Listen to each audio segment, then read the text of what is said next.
All right, good evening. It is 6:02. We're going to call to order the Fountain City Council 2026 Budget Work Session. I would like to explain how a work session is different than a city council meeting. A work session is where we're here to just get a lot of work done and get a lot of information from staff. We do have some 3x5 cards at the back. If you have a question, we're going to ask you to wait till the end because we want to get a lot of work done in a couple hours. Staff has time limits. Fred, are you the unofficial timer of our council? Okay, all righty. So staff's going to be getting through. We're going to be moving on. If everybody that's supposed to present tonight gets done, then if there is time for questions, we will take some of them. But otherwise, we're just going to keep moving along. And the way that is different from a normal council meeting is when we would have an item on the agenda, we would open it up to public comment. But this is our second year of our budget. The budget is available online, and all of us have email addresses. So if you hear something tonight with a question, jot down your question and write down the staff member that's talking about that information. So if we don't have time tonight, then you are more than welcome to email them or reach out to them anytime for clarification on something. So we're not doing that to be rude. We're just doing that to get through.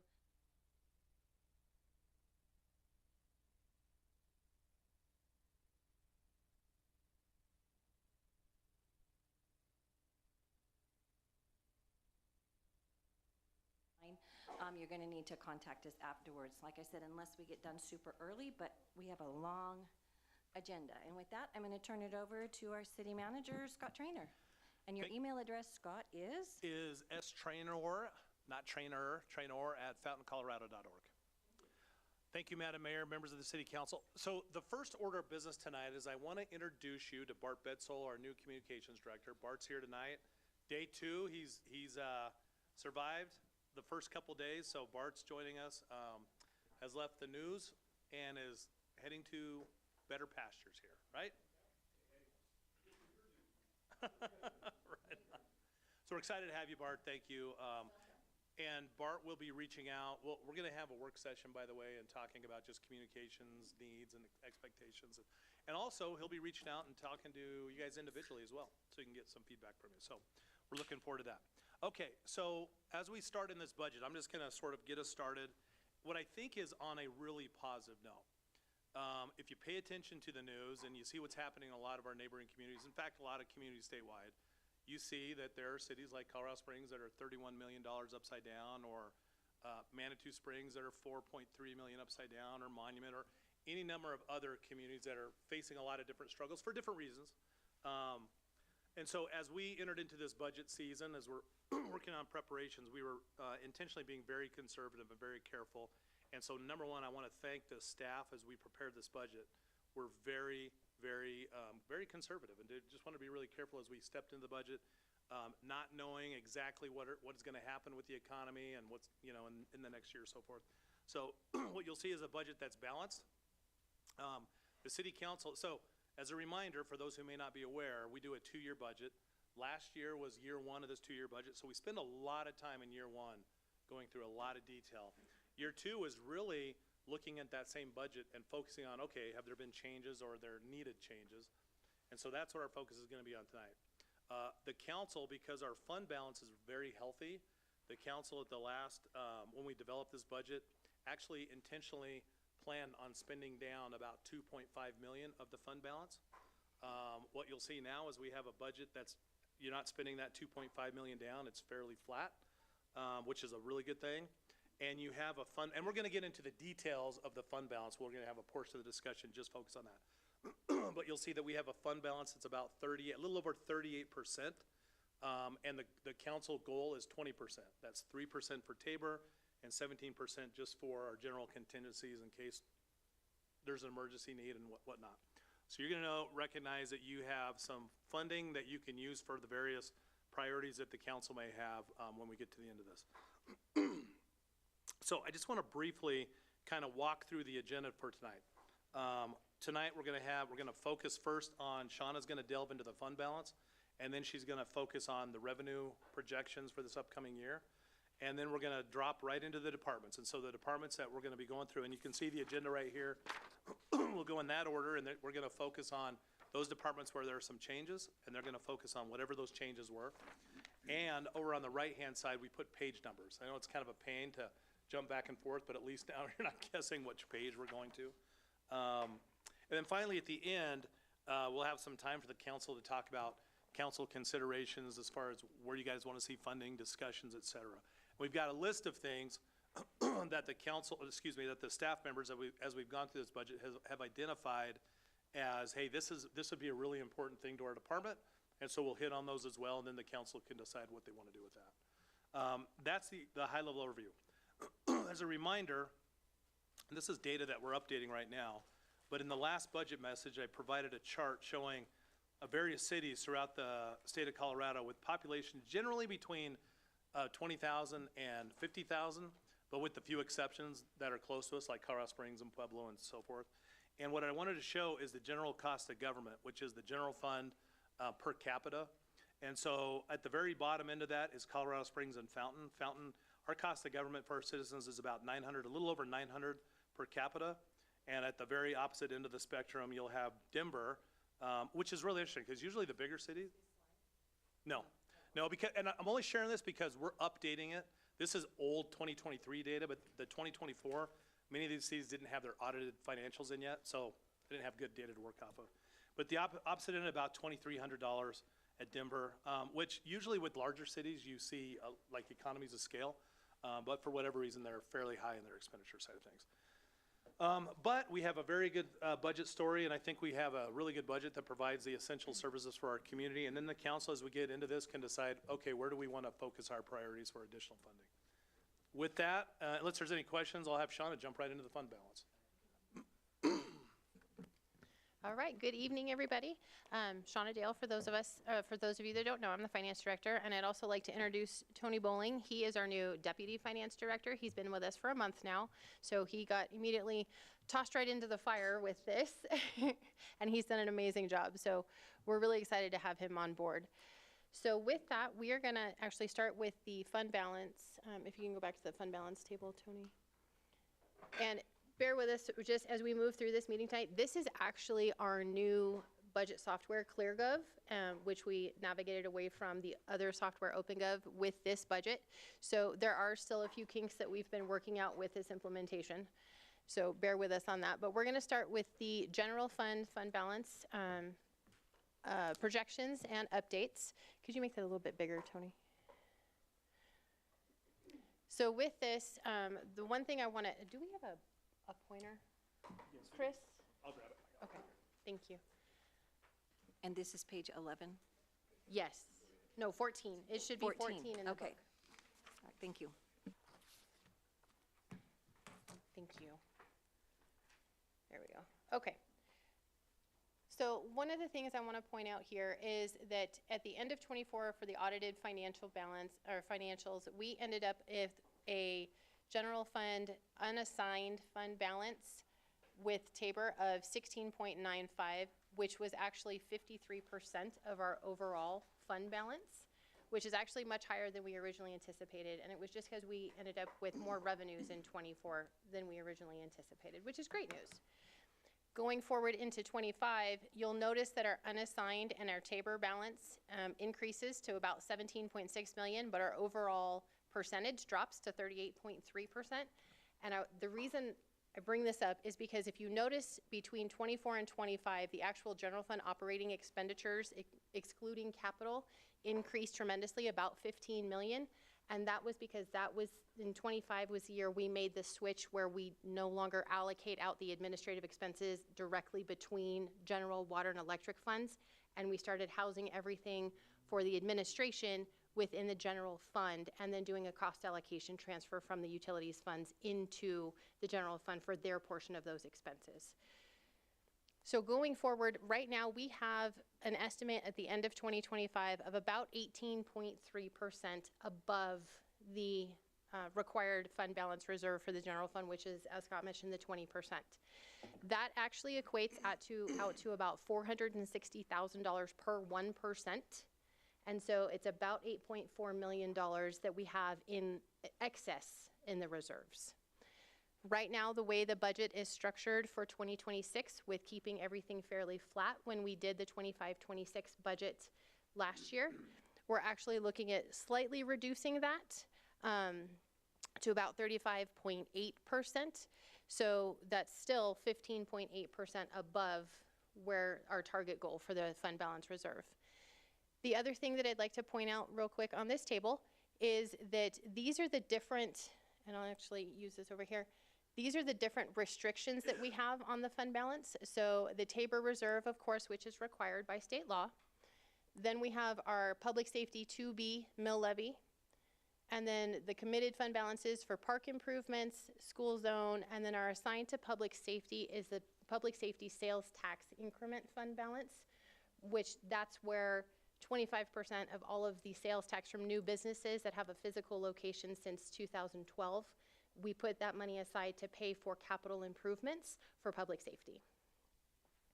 So if you notice, a lot of these are increasing, and as these fund balances that are assigned and restricted increase, that actually decreases the unassigned fund balance just because we have more set aside for special items versus just free money. So as we use some of these fund balances down for those applicable expenditures, it'll actually free up some of the unassigned fund balance for other items. So with that, I would like to open it up to any questions about the fund balance. No? Okay, great. So then from there, we're gonna move to the revenues, which are actually on page 11 in your book.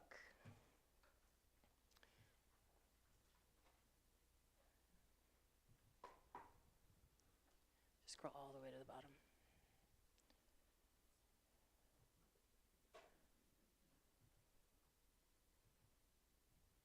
Keep going. Yeah, that one. All right, so for the general fund revenues, there's actually an increase of about $11.6 million. And I'm gonna go through this table here and just hit on some of the higher points of this. So the first one is property tax revenue increased about $200,000, and that is actually based on the valuation letter that we received from the county. So we applied the mill levy to that valuation, and it actually is gonna be an increase next year of about $200,000. Sales tax is the only one that we reduced a little bit and we made a decrease in, and that is just because sales tax right now across the state has been down. We have seen our sales tax remain fairly flat. And so to try and remain conservative, because we normally budget a 2 to 3% increase in sales tax every year, we went ahead and dropped that down to a 1% increase, only to account for the growth from the new businesses that we have coming online this year, at the end of this year, and then next year. So that is what that 1% is for. So we actually reduced it by $181,000 from a 2% increase just to a 1% increase to just remain to conservative. After that, you'll notice one of the biggest increases, the biggest increase here is in the federal grants, and I apologize that it's a little blurry on the screen. That's the $6.4 million. The biggest parts of those, the departments will actually talk about those capital expenditures that are associated with those tonight, but those are gonna be for the EPA Brownfields grant to help with the transformation of the Lorraine Center, and then also the federal grant awards for the Link Road rebuild, which I know Todd and Bob will talk about when we get to streets. After that, the other big increase is gonna be the $3.6 million in the intergovernmental service agreements, or the IGZAs. I know we've had lots of conversations about those, and John Trilch will be talking about that later this evening as well for the corresponding expenditures that go along with those programs. Other than that, we have about $200,000 increase in traffic fines for courts, and then $700,000 increase in capital lease proceeds if we decide to do a vehicle lease on the police patrol cars that are in the budget. And then the last one is $126,000 increase, which is a new transfer from the insurance fund to the general fund, because we realized we were shorting ourselves on the cost of our HR department and the amount of work that they do in our employee benefit administration for our HR programs. So we decided that we came up with a formula of how much time they spend on open enrollment and just regular new hire benefits and qualifying life events to try and make sure that we were actually accounting for those overhead costs of the benefit administration for our employees. And then other than that, we've got a couple of more minor increases, $63,000 for the SRO contract that we have with School District 8, and that's just based on the cost of the officers, and then $45,000 in some just miscellaneous accounts. So that's the $11.6 million increase that you'll see in the general fund revenues. Are there any questions around the revenues? The school district, they supplement with some type of financial incentive, right? Yes. Basically is what we're, So that's actually the increase that we're, because the actual MOU, and I apologize, the agreement that we have with School District 8 is they actually pay for 11 officers, 8 of which they pay 73% of, 3 of which they pay 100% of, and it's actually a $1.1 million contract. And this $63,000 increase is just an increase over above the original $1.1 million that we had budgeted. Anything else? Okay, so with that, we will go through the expenditures, and we're going to start actually with the administration department. So if you go to page 13 in your book, and just scroll down to the very last table again.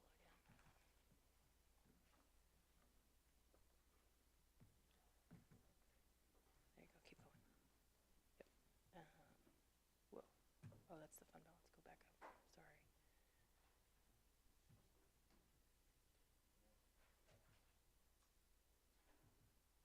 There you go. And then just make that one bigger. Okay. So, excuse me.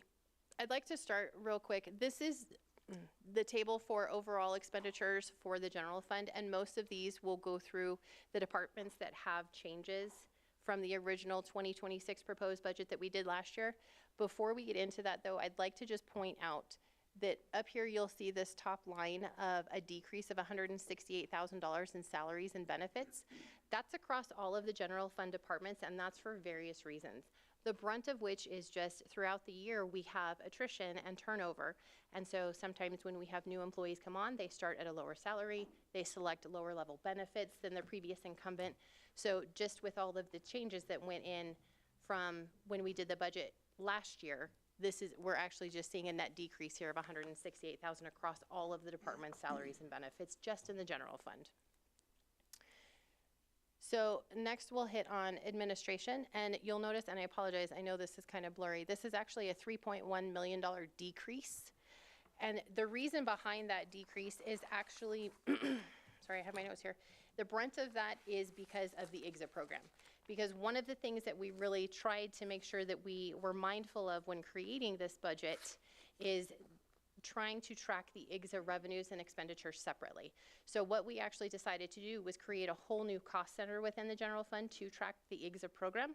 So the reason for this $3.1 million reduction is because we transferred it to the Strategic Partnerships Cost Center, which is where the IGZA program will be housed. And so if you look at the very, very bottom line on this table, this is that increase here. That includes that increase there.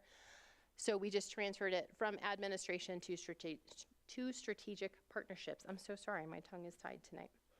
And then from here, the only other big increase in the administration budget as part of that 3.1 million was $126,000 increase in our insurance premiums from our property casualty insurance. They sent us the renewal quote at the beginning of September, and it was about 8% higher over the current year. So you'll see insurance premiums increase also across most of the departments. Are there any questions about administration? just one comment. Sure. And Scott probably can say it better than I can, said it as we had discussion about. You know, I'm thoroughly impressed with ASA. You know, there's not many opportunities as a city that we can bring in revenue.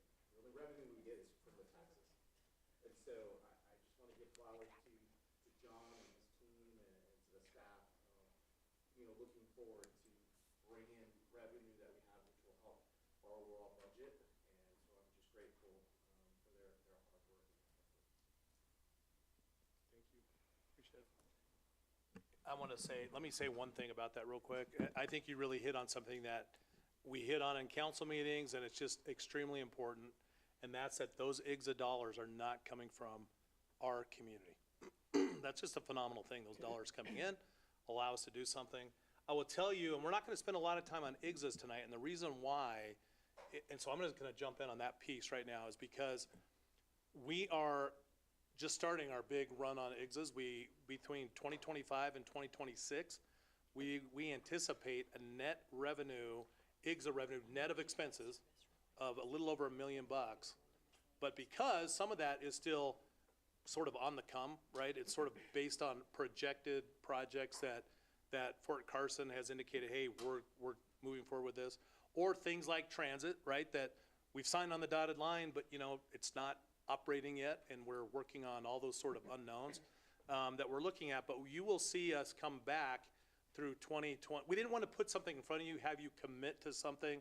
Hey, I want to use some of those funds to fund X, Y, and Z until you knew those dollars in our pocket. So I'm giving you as a sort of a teaser. We'll have a little over $1 million that we think we'll be able to spend net of everything, but we won't be bringing that to the council, do it until we have that in our pocket, if that makes sense. So we even like the contracts we've issued right now and entered into with Fort Carson and contractors, we don't recognize that revenue until it comes back in from Fort Carson and the expense goes out. And so just want to let you know that that'll be in this upcoming year. We'll be coming back to the council as we know we have those dollars ready for you guys to allocate for whatever purpose you guys feel is important. So just want to share that with you real quick. Excuse me. We're still, when we get these dollars, we're still going to use those for capital only. We're not going to use that for ongoing expenses. Is that correct? Well, that would certainly be my strong recommendation because, I mean, as strong as we know that IGZA program is, and it's been going on for years, we anticipate it going for years, who knows? I mean, the federal government could decide to end those programs 2 years from now, and you would certainly hate to have, for example, hired police officers knowing that funding stream may go away. So my strong recommendation when we get to that point will be use those for one-time capital expenditure. I think there's a lot of wisdom in doing that. All right, thank you both. Okay, the last thing I would like to touch on real quick on this table before we move into a couple of the smaller miscellaneous funds is going to be the debt service line here. This is our debt and lease payments that is in the general fund. There's an increase of about $203,000, and the reason for that is actually because we will be bringing before council next week a new radio lease for our radio replacement program. Instead of trying to purchase all of our radios on a continual basis outright for cash and have them go out of service.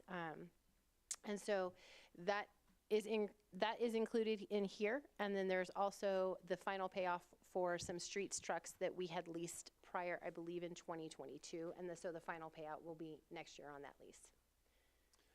I want to hit real quickly because I think this is just a really creative approach, and it's an example of a whole bunch of different creative things that our staff did. But when they looked at our radios, and we have, and for those that have been around a long time, you'll see radios come up annually because we have a lot of radios that are used between our public safety folks and our utilities and pretty much everybody. Obviously, public safety is probably the largest user of radios.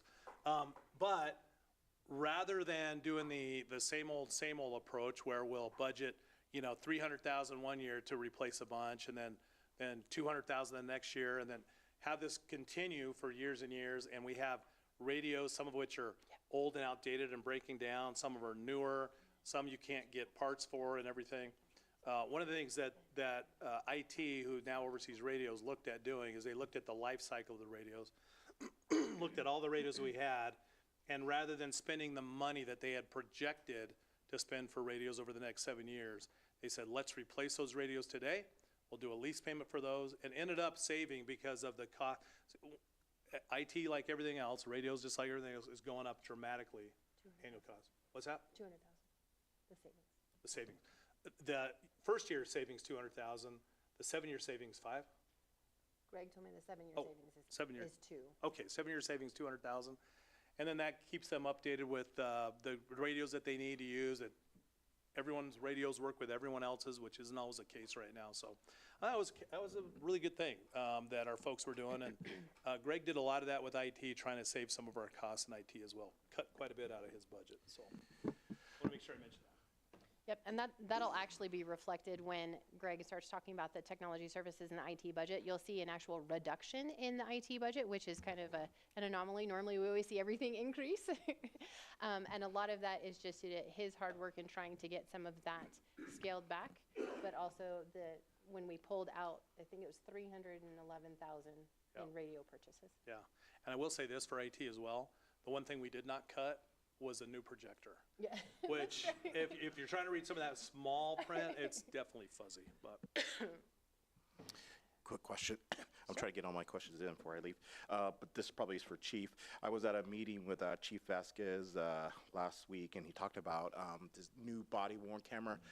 They're using AI, and they have body-worn cameras that can, I think it's like 500 languages to I guess if they're talking to someone who doesn't speak English, that it could translate their language into English for the officer. Are we looking at anything like that?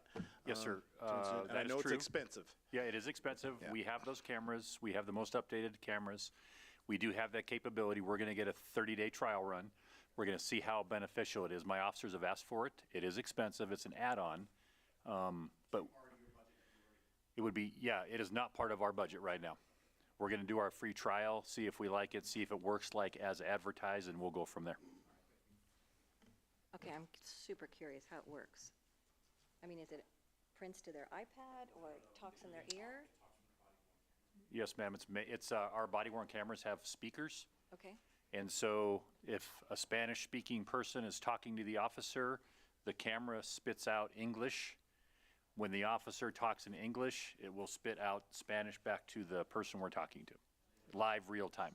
There's about 500 languages, I think. Yeah, yep. I mean, if you all are authorizing us to buy that, then, but.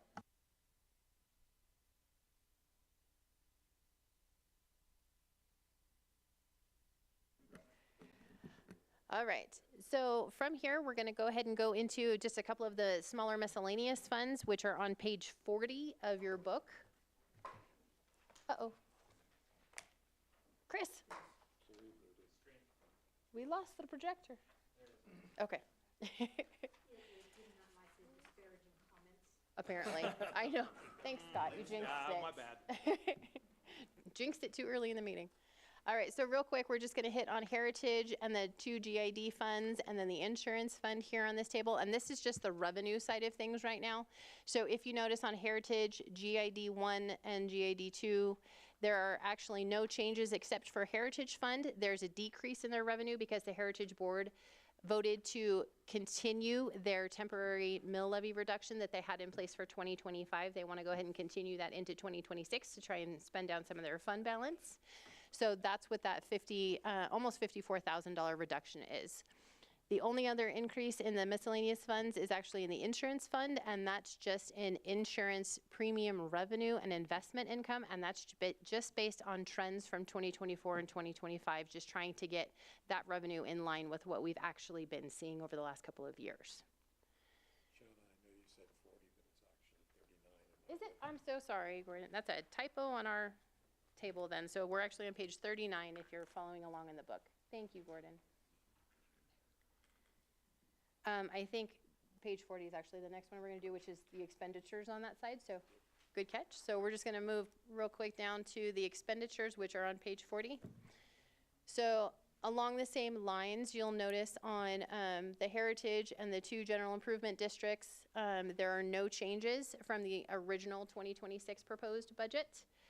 Some of these other smaller funds, like the Conservation Trust, Gordy will talk about later when he works on parks. And then the only other increase here is on the insurance fund, and that is to accommodate for that transfer to the general fund for the cost of the in-house benefit administration. And then the difference in that is another $8,000 because this is also in the insurance fund is also where we have the NFPA physicals for our firefighters, our annual physicals. That's where this is housed, and that cost will increase by about $8,000 next year. Okay. Any questions on the miscellaneous funds? first, Chief Graham. He's hiding back there. He's hiding back there. There you are. Is that going to decrease the number of paramedics you have by transferring that money? Because in the past, you've used the insurance fund to help pay for your paramedics for the ambulances. I can't speak to that in the past. I don't think that's, I'm sorry, what was your question, Ford? My memory says that the insurance fund, part of the insurance fund, has been used to help pay for paramedics for the fire department. No. No? No. We're different insurance I fund. think you mean the Medicaid reimbursement, Yeah. maybe? Oh, that's probably. That's housed in the ambulance fund. Okay, I've that's- got the ambulance fund and the insurance Yep, fund no worries. confused. I apologize. So we'll actually talk about the ambulance fund when we get to the fire department later. So I understand what your question is. All right, anything else on the miscellaneous funds? Okay, with that, we're gonna move into some of the other departmental changes in the general fund. So I'll give Tony just a second. Or I have to go back to the general fund. So we're gonna end up back on page 13, just on that big table that shows the overall changes by department.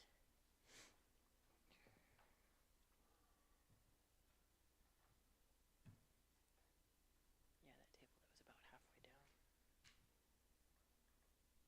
Yeah, that big one right there.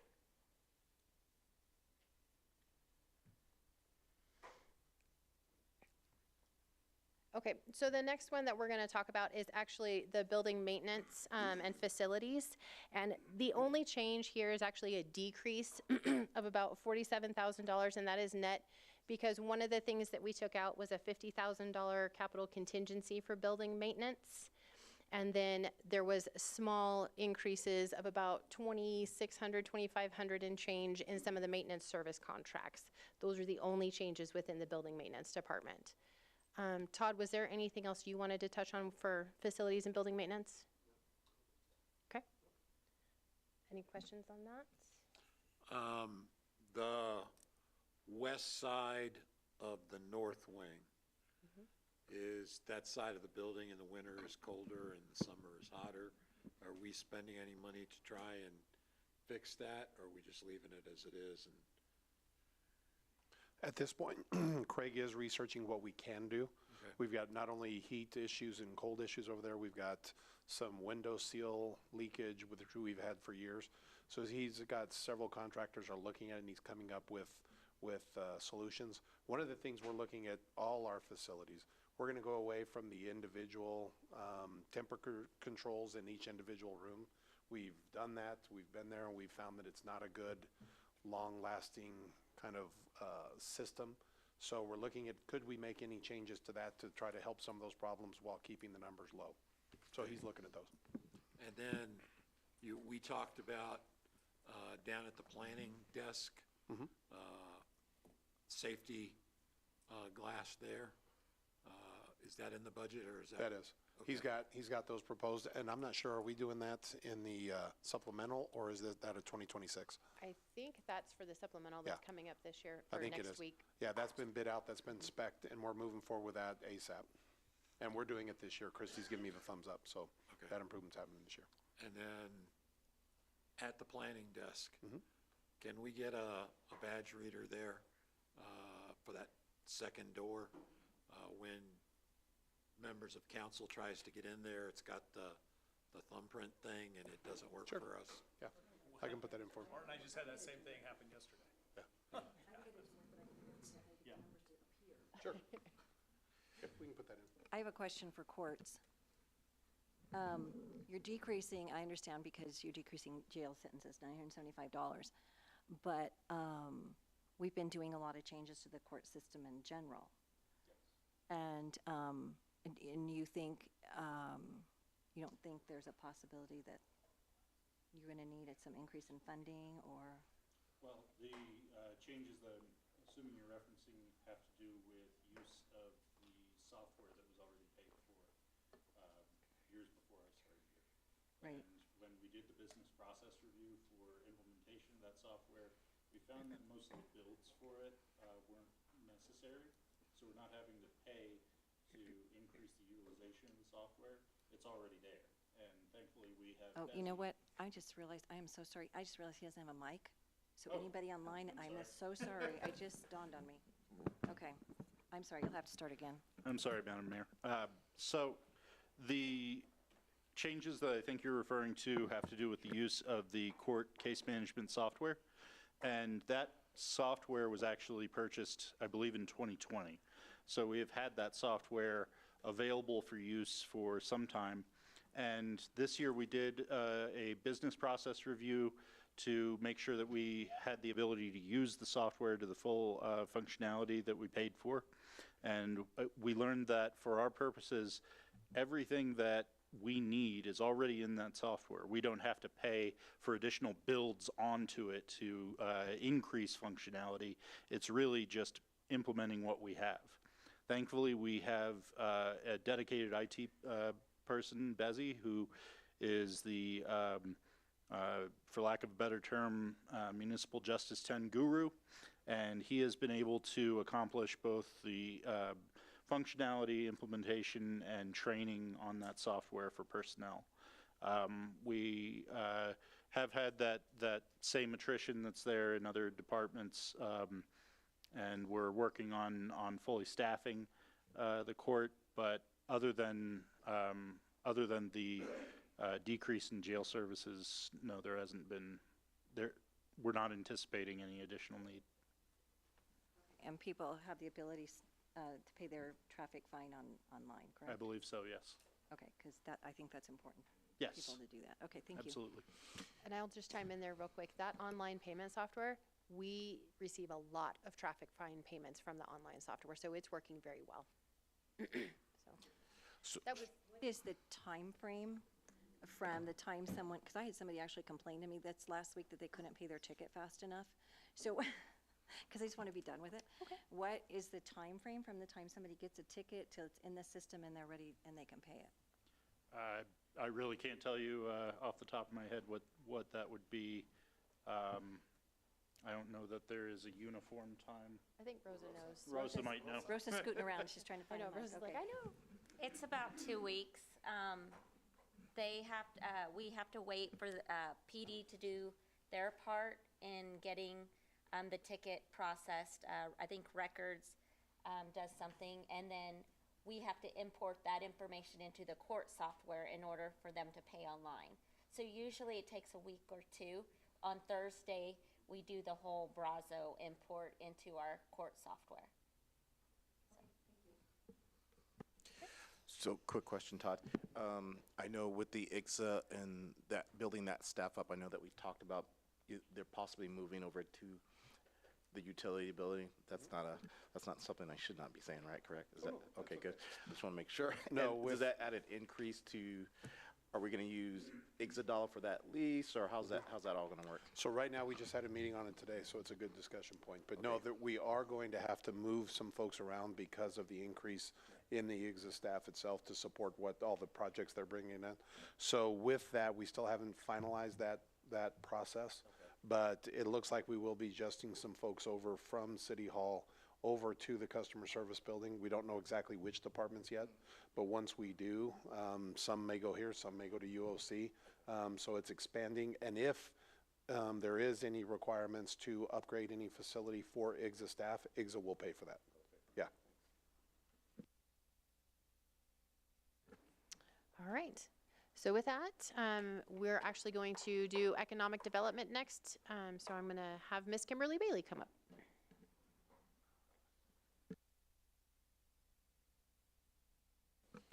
Thanks for sharing the mic, sir. Evening. Just a quick briefing that we have no changes to our operational budget. It's status quo, but we did have 2 items in regards to capital appropriations. One of them is Sean already addressed the wonderful news of a $1.5 million Lorraine Center EPA Brownfields grant.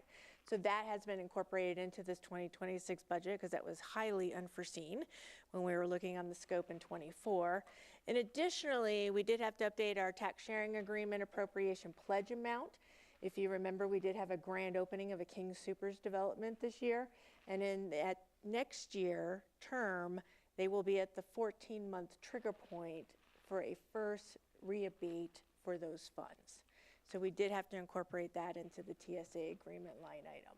The good item there is that you have new revenues coming in, and those revenues are paid out or balanced by that income that is received. So there's really not a change in the use of revenues under that line item.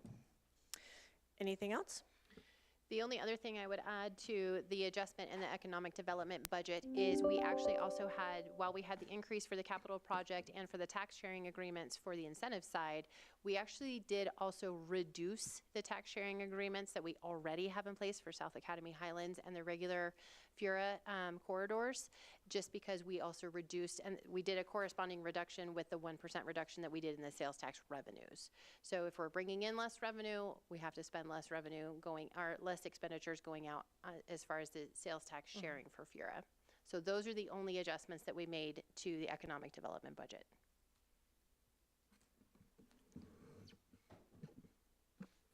The 1.5 million for Lorraine, what are we physically going to do with that money? Is this going to be part of abatement of the asbestos? Is this going to be tear down? Is it going to be rebuild? What exactly are we doing with that? The EPA regulations stated is strictly for abatement and clearing the site from contaminated hazardous substance materials. So we will basically be left with a open shell of a building at the closeout of the term of the EPA grant. And at the same time, we need to dovetail and look at appropriations by the city to fund the demolition of the site area. Okay, thank you.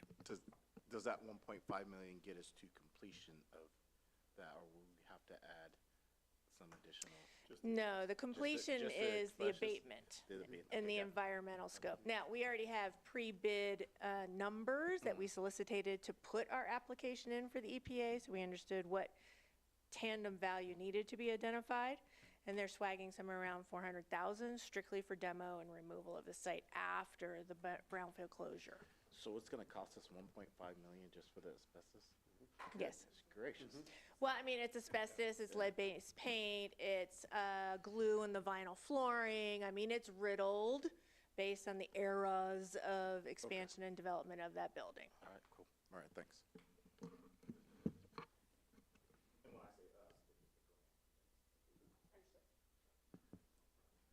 Is that $400,000 to demolish the building in the budget? It is not, because it's not in your 26 cycle. The brownfields budget actually will take us almost 3 years to complete that remediation. Really? An environmental clearing record with both the state and the EPA. So how is that site going to be secured while that is going on? It will be sure fenced and security patrolled as well. Okay, good. Yes. All right. Any other questions for Kimberly? Okay, so with that, we will move on to the fire department and Chief Graham.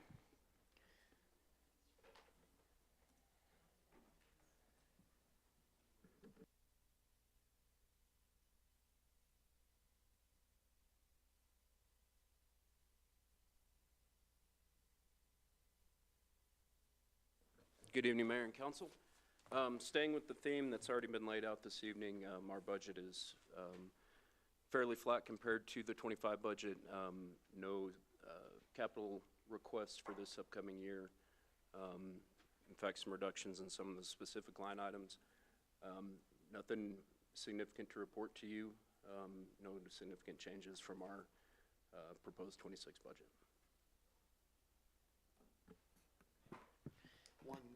Let me add on one thing. We'll have some questions about Station 4. We quite often get those questions. So we'll be back in front of you. What we're putting together right now is just a plan where we're going to have 3 different areas that we're going to look at moving forward with Station 4. And that will come forward both in a work session and then open council as well. We're going to have a capital pot, for the lack of a better term, an equipment to equip the station. We're able to get that open. And then also staffing. So we'll be looking in 3 different areas. Right now, we're basically putting together a complete project summary, which includes options that we'll be able to look at for the station and those type of things. Is there going to be breaking ground of anything? No, in 2026. That's why you don't see it with this part of this budget. But next budget cycle, we hope to have everything set, everything in front of you and approved, so then we can move into 2027 with a good plan financially and logistically how to get that station open as soon as possible. Anything you want to add on that, Chief? This is probably a quick comment and question for Chief. Appreciate your service. How are your men and women doing as far as morale? And then with your current budget, is it sustainable moving from next year, 2026 and 2027? Do you see any pitfalls that we might need to just kind of address, not currently, but in the near future? And I know I'm asking you a huge question, but I'm on my way out, fellas. I'm going to get it in. In 3 sentences or less, please describe. Yeah, I know. That's like nuclear question. Sure. I appreciate your first comment. I would say that the morale, I get the best of everybody when they come in my office or when I go to visit them. I would say, though, that morale does seem to be on the positive side. In addition to getting the best of everybody when I see them, I also get every problem brought to my desk. And so the best of everybody seems to outweigh the problems that come to my desk. So that's that question. Budget's important, right? You know, people want to get paid correct? for the work that they do. Correct. So I just want to make sure that we're keeping pace with that and keeping the best qualified people. Sure.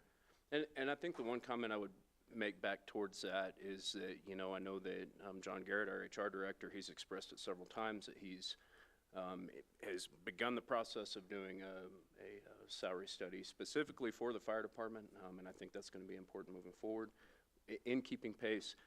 And you've heard me say it every time I talk to you publicly about our staffing needs, and that will continue to be persistent until we address that. Yes, sir. Thank you. All right, real quick before you leave, Chief. We're going to jump real quick to the ambulance fund while we have Chief Graham here. So that's actually on page 29 in your book. And the tables are up on the screen, and the only changes that we have to the ambulance fund is we actually increased the revenue by $95,000, and that is based on the Medicaid reimbursement that we actually received already this year for 25. So we anticipate that to remain steady going through into 26. So we went ahead and increased the revenue to match what we've already received this year. And we did actually receive our Medicaid funding for this year just this week into the bank account. So we have that cash. On the expenditure side, you'll actually see a decrease of about $17,000. The brunt of that is just because, like we already talked about, salary changes and benefit changes within existing staff. Jennifer? Yeah, I just wanted to check. I know that we rely heavily on Medicaid funds for our ambulance services. And with all the discussions at the federal level about Medicaid, do you anticipate any of that trickling down to affect what we can afford to do here locally?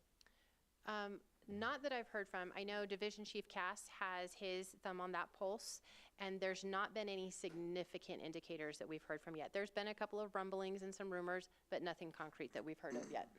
There's actually a group of folks that Jared Cass works very closely with statewide, and they are really tracking that closely. And then the only other thing I'd like to point out real quick, Tony, if you could scroll down,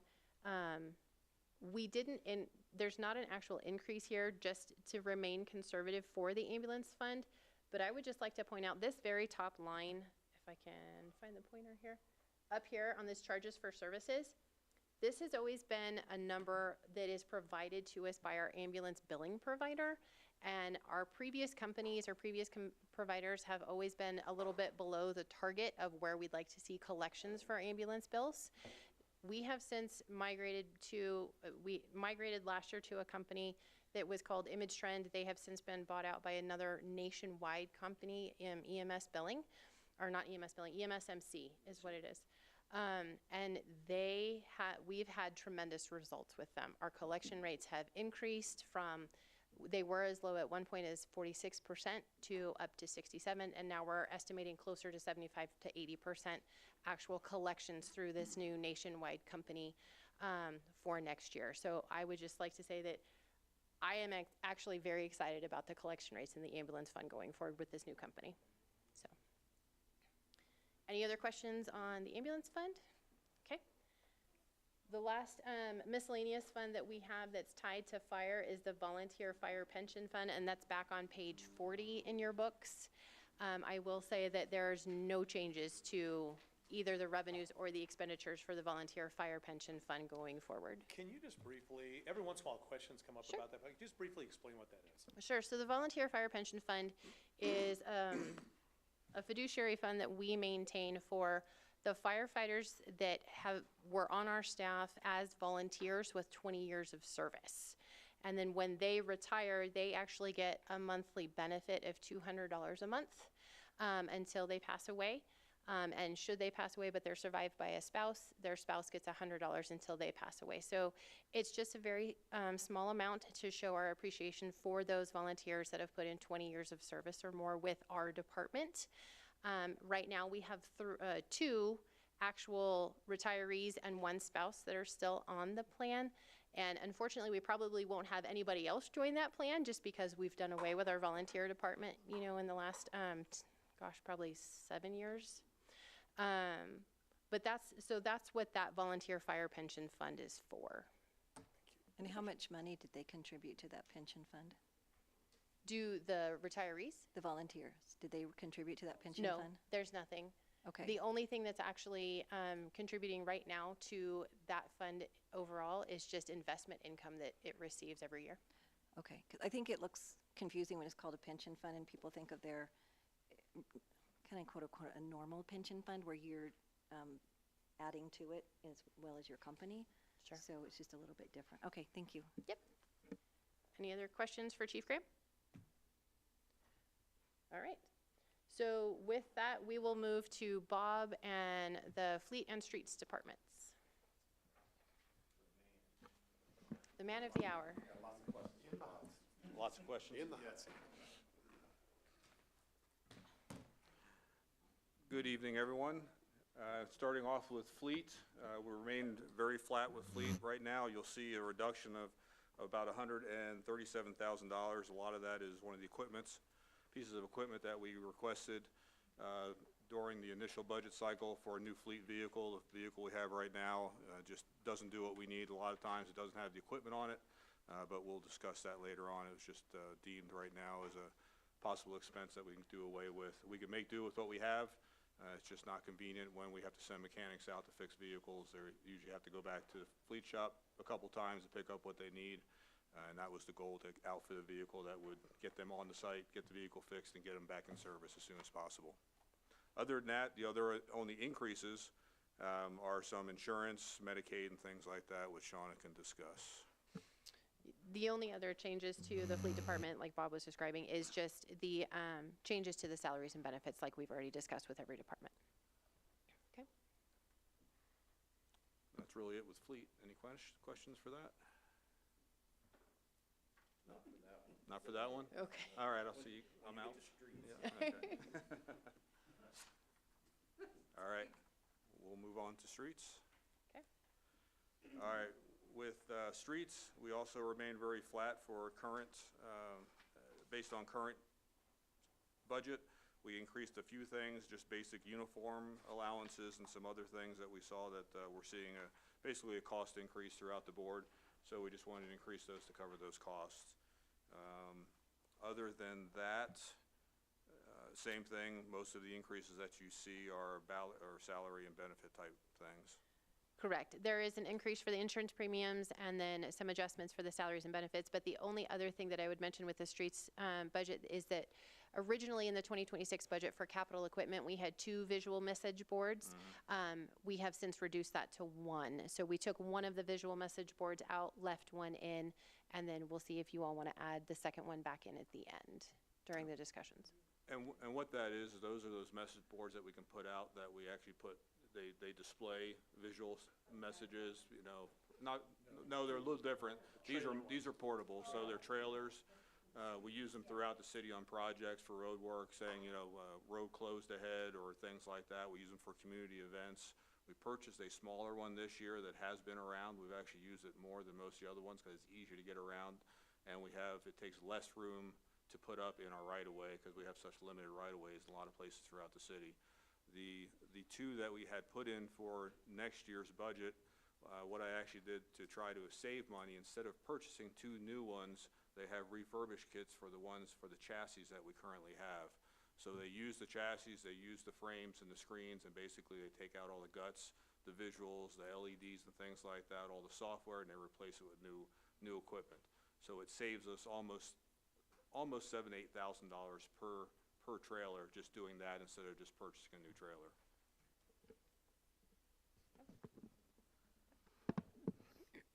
So this is probably, it's a question and a comment. Right now, currently, how you're repairing our streets with chip seal and things of that nature, kind of trying to last the street as long as possible. Is that the current state that Fountain is in currently right now? Is that going to be the status quo? That's going to be the standard currently moving forward? I will tell you that as we continue to move forward, as you see me brief, and I do kind of the state of the streets brief with City Council, you'll see less and less chip seal because chip seal is a preservation method. So the chip seals, you notice the streets that I chip sealed this year, like Jimmy Camp and Fountain Mesa, those are streets that we paved about 5 or 6 years ago. So they were coming up on, we put a lot of money in those streets. Actually, the utilities department funded the majority of the resurfacing of those streets based on the patches and things that they had did. So they came up with a lot of the dollars to be able to do those streets, or we would never even have been able to rebuild them the way they are now.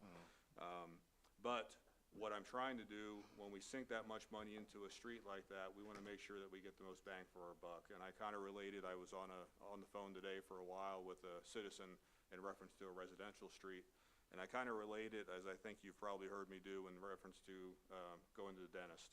You can either go to the dentist every year and get your teeth cleaned and get a little bit of tartar scraped off, or you can wait 10 or 12 years and wait for the root canal. Which one's cheaper? You know, and if you go every year and you spend $60 or $70 on a tooth cleaning, you're good to go, and your teeth last a long time. If you wait 10 or 15 years and your teeth are falling apart, and now you have to have a root canal, now you're spending thousands of dollars. We are at the state now with our streets and our condition of our streets. We are all in root canal mode. So most of the streets that we have, I can't preserve them anymore. I have to wait for funding to rebuild them. So the streets that you see us touch in the city now are streets that can still manage and have the proper base underneath them where I can repave them. But those are mostly our major thoroughfares and our arterials that I'm working on. Because the residential streets, most of the residential streets in the city are past repaving. They're all in a rebuild phase. And to my fellow colleagues and new incoming council members, this is a big passion of mine. I really push for the streets. I ran for our, improving our streets and our fleet department. I really would hope that you continue to push forward PPRTA. Bob he's a miracle worker, but he's only doing what he can to kind of maintain, and I think Fountain deserves better. PPRTA is not to solve everything, but it's a start at something. And we got some great minds in here, and we need to be moving forward and thinking about how we can improve our roads, not only just for our citizens, but for our public safety. I'm passionate about that, and we need to continue for that fight and push that forward. We're not trying to take more from our citizens, but we need to improve these streets, and that's what I'll say on that. Thanks, Bob. Appreciate you. Any other questions for streets? Okay, so with that, before Bob leaves, real quick, I'm not going to bring the drainage fund up on the screen unless somebody has some questions on it, but there's absolutely no changes to the revenues or the expenditures to the drainage fund from the original 2026 proposed budget. Okay, so with that, we're going to go ahead and move into the transportation sales tax funds, all three of those funds, and those begin, I believe, on page 31 in your book with the revenues and the expenditures. So Bob, do you want to start with public transportation, or do you want to start with one of the other funds first? We can just start with, we'll start with public transportation. That's what's on the agenda. Okay. So public transportation, same thing. We are staying flat with that. No expected increases. We're really, with our public transportation, I think we're providing good service to community. The one thing that we're really looking forward to, and I know Scott brought it up earlier in reference to the exit with Fort Carson, I truly believe that is probably going to change the face of how public transportation happens in this region. in the very near future. So, and we can talk more about that. I don't want to get too far deep in the weeds on that, but I think you're going to see a lot of great things come from that, hopefully. I think it's going to change us region-wide. It's definitely going to change, I think, how we do things within the city.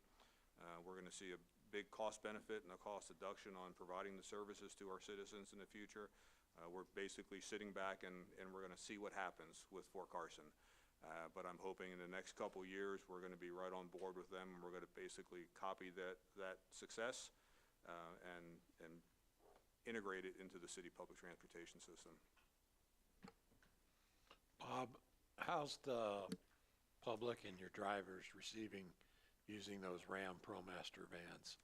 They're very positive. The drivers love them because they're much easier to drive around. When we still have a few of the larger vehicles, but honestly, for the cost of maintaining those vehicles and the cost of putting gas and the wear and tear on them, and for the amount of passengers that we're seeing in those vehicles right now, fiscally, it just doesn't make a lot of sense. I think maybe in the future, we probably will never go back to those vehicles unless, especially, I would say unless we don't go to a microtransit type system in the future. I just don't see the need for them. There are days when we fill those buses up, those smaller buses. They're 8 passenger right now for the transit vans, but it's very few when we don't have seating for the people that we drive around. So I don't see it. It's definitely a cost savings for the city right now with fuel and wear and tear on the vehicles. So I see us staying in that path right now. Thank you, Bob.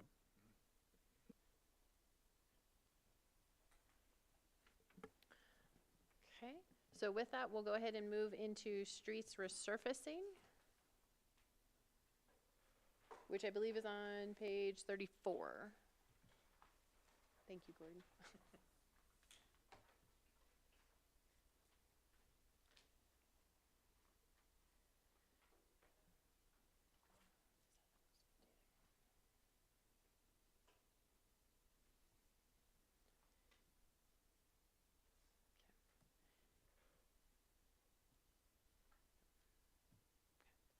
So for street resurfacing, I just want to mention real quick, and I apologize, I forgot to mention it with the public transportation one. On all 3 of these sales tax funds, you'll see a minor reduction in the actual revenue side of things, just in the corresponding sales tax reduction from 2% to 1%. Also, within the public transportation and the street resurfacing fund, you'll also see a reduction on the expense side for the FURA sales tax sharing because of that revenue reduction as well. So that is actually the only reductions that we have in expenditures and revenues for the street resurfacing fund. If you scroll down to the bottom, Tony. So one thing I would like to point out, because this is meant for those bigger streets projects, for the chip seals and the overlays, and Bob can speak more to that if you have questions. But we actually, I would just like to point out, we purposely did an amendment this year in 2025 to bump that up to $1 million for the projects that we completed this year, which is actually a fund balance spend down of about $343,000 in this fund, which is great. But that keep in mind that then drops us down at the end of this year to about $500,000 left in this fund balance. So with sales tax doing a minor reduction, we went ahead and kept it pretty consistent with what we've done in past years at $660,000 for those projects for 2026, just to make sure that we maintain a decent fund balance here. But then Bob can also try and work on starting to build that back up in future years for some of those bigger projects. And just to add on to that, as Shauna said earlier, we asked for some more money this year because especially with Fountain Mesa, the northern part of Fountain Mesa, that project in and of itself pretty much took $600,000 to do, based on how deep we had to go and the treatments we had to utilize to try to fix the cracks in the roadway. So it pretty much ate our entire budget on one roadway, and that's why we asked for more to continue some of the other projects with the preservation and things like that. With that being said, with $660 with the cost of asphalt and the products that keep increasing every year, next year I go back out to bid for a new contract. So of course, as I put these quantities out there, especially with the pavers that we get like Schmidt and Kiewit, Martin Marietta, which are the people that look at our bids and look at doing the work for us, we are always the small fish. As the quantities go down, the prices go up. So when you look at Colorado Springs with 2C, they're doing, hundreds of thousands of tons of asphalt a year with 2C, and we're basically doing several thousand.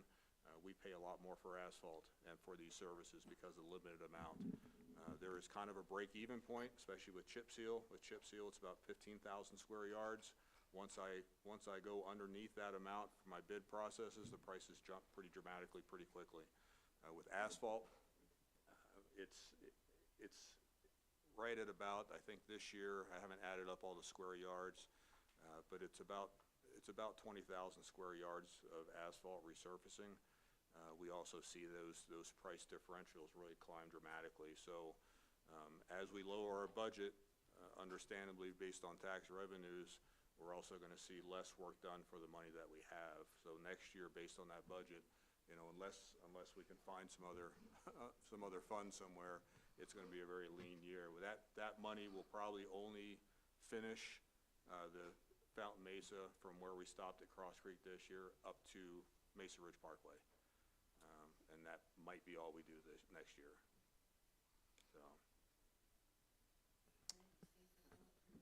I did. 4 years worth of it. A lot of questions. Go ahead, Scott.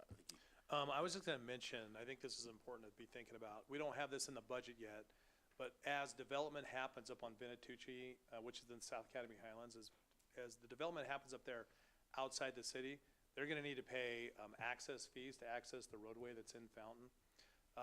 And I want to say it's in the $800,000 range. No, I can't- 768. 768, okay. And I say that just to say this, that when those dollars come in, they technically aren't going to be restricted. I mean, we could use them for whatever, but that's an area because of these funding issues that we have in streets that they're funds that are coming in because of street access. I would really recommend, and we'll bring that recommendation to the council once those fees come in 2026, that we use those, that we set those aside for street improvements. So just wanted to share that with you. Not included in the budget, but we will be coming back in 26 once those numbers are hard. And just so everyone knows, the reason we don't put anticipated monies of these, especially with developments, because they can be here today and be gone tomorrow. So we don't want to assume or anticipate anything with a budget. We'll come back to you when and if we get those in. And I apologize, colleagues, that I'm taking up time. So this is just more for education for the public and those that are just new to kind of how kind of streets work. And Scott, you can correct me on this. It's a double-edged sword. We want businesses to come into our city, and we negotiate with them about doing certain things for the streets and improvement, and we get a warranty probably about a year. But after that, that belongs to the city, right? We pay for that. And so we want these things, but it comes at a cost. And it comes at a cost to maintain these individual intersections, streetlights, whatever that looks like, whatever it is, we own it. And so that comes at a price to be able to maintain these streets. And so just for putting it out there, because I get a lot of things like, we need this, we need that. Okay, we do, and I want it. But how we're going to maintain that, and how we're going to keep that. So. I just want to tag on this. Can someone address why it's so important for us to maintain our infrastructure and to put money towards it? Because our city relies on it. Yeah, and I mean, I just want to really hit home. I think those are great comments. We often talk about, and we focus on that initial cost, that the cost needs, right, for whatever it is, whether it's a building or whether it's a road. And oftentimes aren't thinking about the long-term maintenance implications. And those long-term maintenance implications will take us down budgetarily. And there are a lot of needs. There are a lot of cities. Yeah, it's an economic development tool, right? Quality roads. It brings people, it's a safety thing for folks as well. Yeah. Well, and what a lot of folks don't think about, it actually impacts their individual property values as well. Yeah. So it's, if we don't put money into that infrastructure, it doesn't just impact our overall infrastructure, which Bob and I have said during the last discussions we had with BPRTA. The county is $1 billion in unfunded infrastructure needs. Usually we're about 10% or a little more.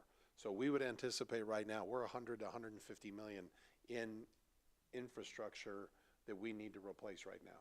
So as Mr. Hinton said, everything that we add to the city, eventually we're gonna have to replace. We're gonna have to maintain it, we're gonna have to replace it. A lot of folks don't think about that. So, but it does impact them individually with their residential roads through their own property values. And I would just add, the maintaining cost is the most expensive cost. It's maintaining, when Chief Vasquez, he gave that, he's like, look, to maintain the equipment that we have costs as much as just purchasing it. Over the year, you end up paying in that and maintain it. It's important to do it. It's important work, and we need to do it. And so we just got to figure out how we go about doing that. Sorry. I just, part of reducing maintenance on roads is ensuring that they're built right in the first place. And I know that there's been like a systematic issue with foundation and foundation materials failing, like newer materials. So are we doing something to ensure that our roads are being built correctly the first time with the right materials? Absolutely, yeah, we've changed our standards significantly on how roads are built, on the types of asphalt that we use, everything based, there's different grades, the base materials, the subgrade underneath of those, where if you look at the neighborhoods that are really probably as you walk around and you talk to the people in the city, the Ancestors and the Heritage and the Cross Creek subdivisions that are really not that old, especially Cross Creek, but they're failing at rates much faster than other parts of the city just because they were built so much cheaper and they were built in a bad way. They were just basically built on a grade of clay, and it just doesn't work. So of course now we're bearing the burden of letting that happen. And it is millions upon millions of dollars to try to now not just repave these roads because we can't repave them, we have to rebuild them. And we have to go back and dig out what should have been dug out 20 years ago. And even as recent as 4 or 5 years ago in roads, say for example in Ventana, that just had the wrong types of materials used in the base. So I just want to make sure that we're on par with what we need to be using for base materials on roads. Ventana, we used a lot of, and Ben can speak to this down the road, but we let them use what they call a CTS treatment underneath the roadways. A lot of places did not let people use that because most people can't do it very well, and it's done improperly. And I think that's why we're seeing some of the failures we're seeing over there now. Same way, one of the biggest things that we changed as quick as we could was the performance grade of the asphalt. The industry standard in this area was what they call performance grade 6422, and that's what everybody uses. It doesn't work in Colorado, and although you could look at a national chart based on temperature ranges, and they would say here's what this region should use, and a lot of regions it said you should use 6422. But based on the temperature swings that we see here, it only takes 1 day of a too low of a temperature and the asphalt fails. It's instant. It doesn't take a long time. So we've changed that now. Let them know we're having to rebuild those roads out there in Ventana. And we are fighting with the builders now to have them rebuild a lot of those roadways. So we're hoping that we'll get them to do it right this time. Yeah, well, and I think it's just important for citizens to understand that the city has taken a hard line on what we Absolutely. accept and not. And so sometimes there's pushback for good reason. It's because the long term of accepting something prematurely that's not up to par is going to cost us a lot of money down the road. And Yes, so it is. I just want to thank you guys for sticking in the hard fight on behalf of the city and not accepting subpar streets. So thank you. And I do want to add one thing in there that didn't really get mentioned here, but one of the challenges these guys have is that our neighbors use some of those standards that are failing. And so we get a lot of pushback from the developers saying, hey, this is what we can do in Colorado Springs, this is what we can do in the county. And turns out it's failing there like it's failing here, but so we have to push back. We have to push back so they're doing it the right way. Also, one other step we are taking on the accountability side of things, we've actually now, on our major roadways, we've got a third-party geotech who's out there as they're building the roads to ensure that they're putting in the right base, they're putting in those roads appropriately. And the developers and builders are paying that cost, not our current residents of Fountain. So we're taking every one of those steps to make sure we up our game, but it does cause frustration with them. They don't like us because of it, and that's okay. So, just to add on to what Councilmember Hersberg said, I want to thank city staff for Link Road. Link Road in certain spots over by Aspen Ridge is sinking. And staff caught it, and they've already talked to the builder, and they're gonna come out and redo that section of the road that is sinking. I know it's sinking because I drive it darn near every day, but thank you for doing that. I appreciate the diligence. And just one more last thing for you.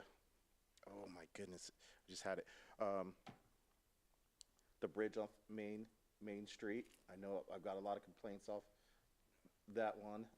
You know which one bridge I'm talking about. You're talking about Highway 85, yeah, not Main Street, Highway 85, 87. Yes. And it'll come back to me, but that one, I've heard a lot of complaints about that. That, like, I know we're piecemealing that, and I drive over that, it's kind of ridiculous. Here's my other one. Trucks. I know I got a lot of questions about trucks, commercial trucks driving through our streets, and damaging that. So, and I know that we get the inspectors out there off the Link Road. I think that's the main thoroughway that some of the trucks are trying to go through. So I just want to make sure we're addressing those needs too as well. So 2 quick updates on the bridge, 85, 87, we call it the 128 bridge because that's the exit that it's on. We had our last meeting with CDOT, Ben, I think it was last week. Their plans are that has now become a $30 to $50 million bridge replacement. They are looking for emergency bridge repair money to bring that in and get that done as soon as they can. You might have seen the flags out there. The CDOT surveyors have been out there looking at what they need. So expect there when this bridge is done, and they're hoping if they can get the funding in place, they want to start that, they're hoping in 28, 29. If they can't find the funding, then we're not looking for a replacement until 2032. Now remember, those aren't City of Fountain funds, those are CDOT funds. So when you don't add money to a project, you don't have a lot of push and pull. So we're doing everything we can just to help them with that process and what they need to do to get that replaced. That bridge, one of the reasons it is on their priority is because of the conditions. Yes.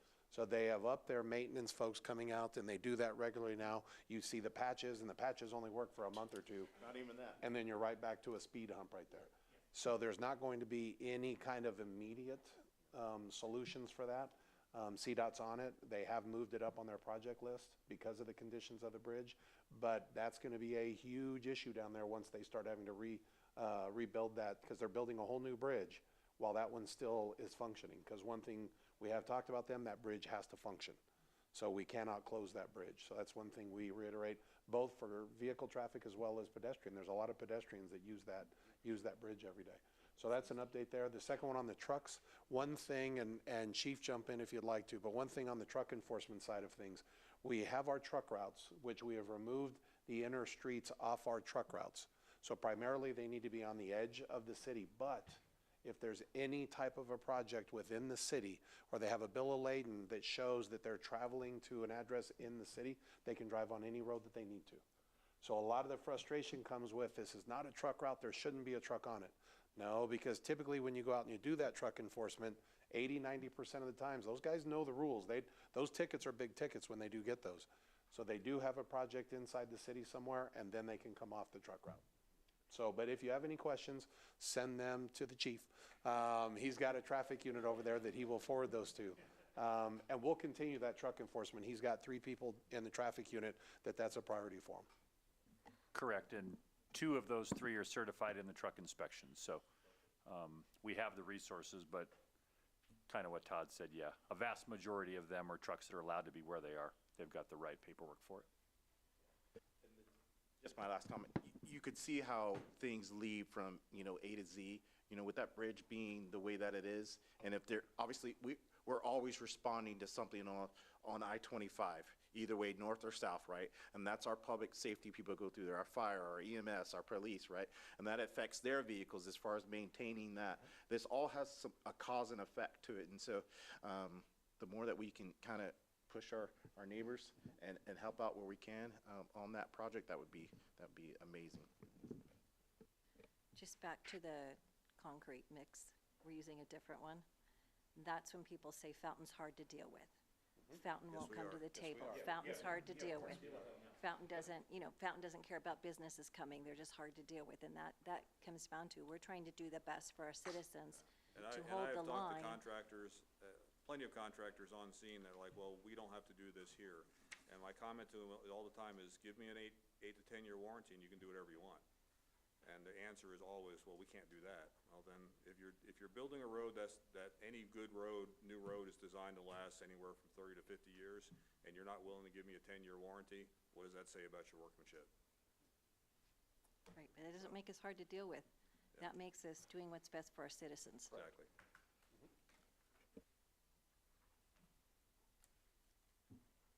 All right. Okay. Yeah, that's fine. All right, so the last of the transportation sales tax funds that we'll talk about is going to be the Street Capital Improvement Fund. And while Tony brings up that table, that's actually going to be on page 36 in your book. And I will say, we did have to make an adjustment to this after we printed the books. We realized that we inadvertently left 2 projects off of this. So this Street Capital Fund, this is the sales tax fund that actually the sales tax sunsetted at the end of 2019. So there is no more revenue coming into this fund, with the exception of some very minor investment income, just because there is still a fund balance in this fund. So we've really worked hard with Public Works and with Streets on trying to make sure that we use this fund balance down for approved projects. So the table that's in your book, I apologize, does not match the table that's up on the screen. So this is the table that will be in the final version of this book. And if you notice, the biggest change is going to be over here in 2026 in the capital improvements. And that's where we had to add $838,000 for 2 different projects. One of which is $400,000 for the span wire light that is going to be over here off of Jimmy Camp in Ohio. And then $438,500 for the improvements to the quiet zone at Ohio and Indiana. So with that, if we go ahead and use those funds and draw that fund balance down, we're looking at about $139,000 left, depending on how those projects pan out at the end. Great summary, Sean.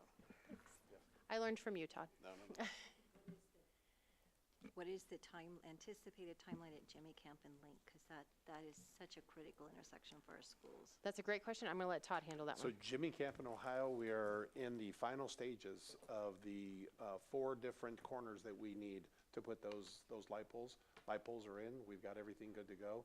Ben got an update today from the company that we use to appraise and help us get those properties. We're still waiting for that key corner that's in probate.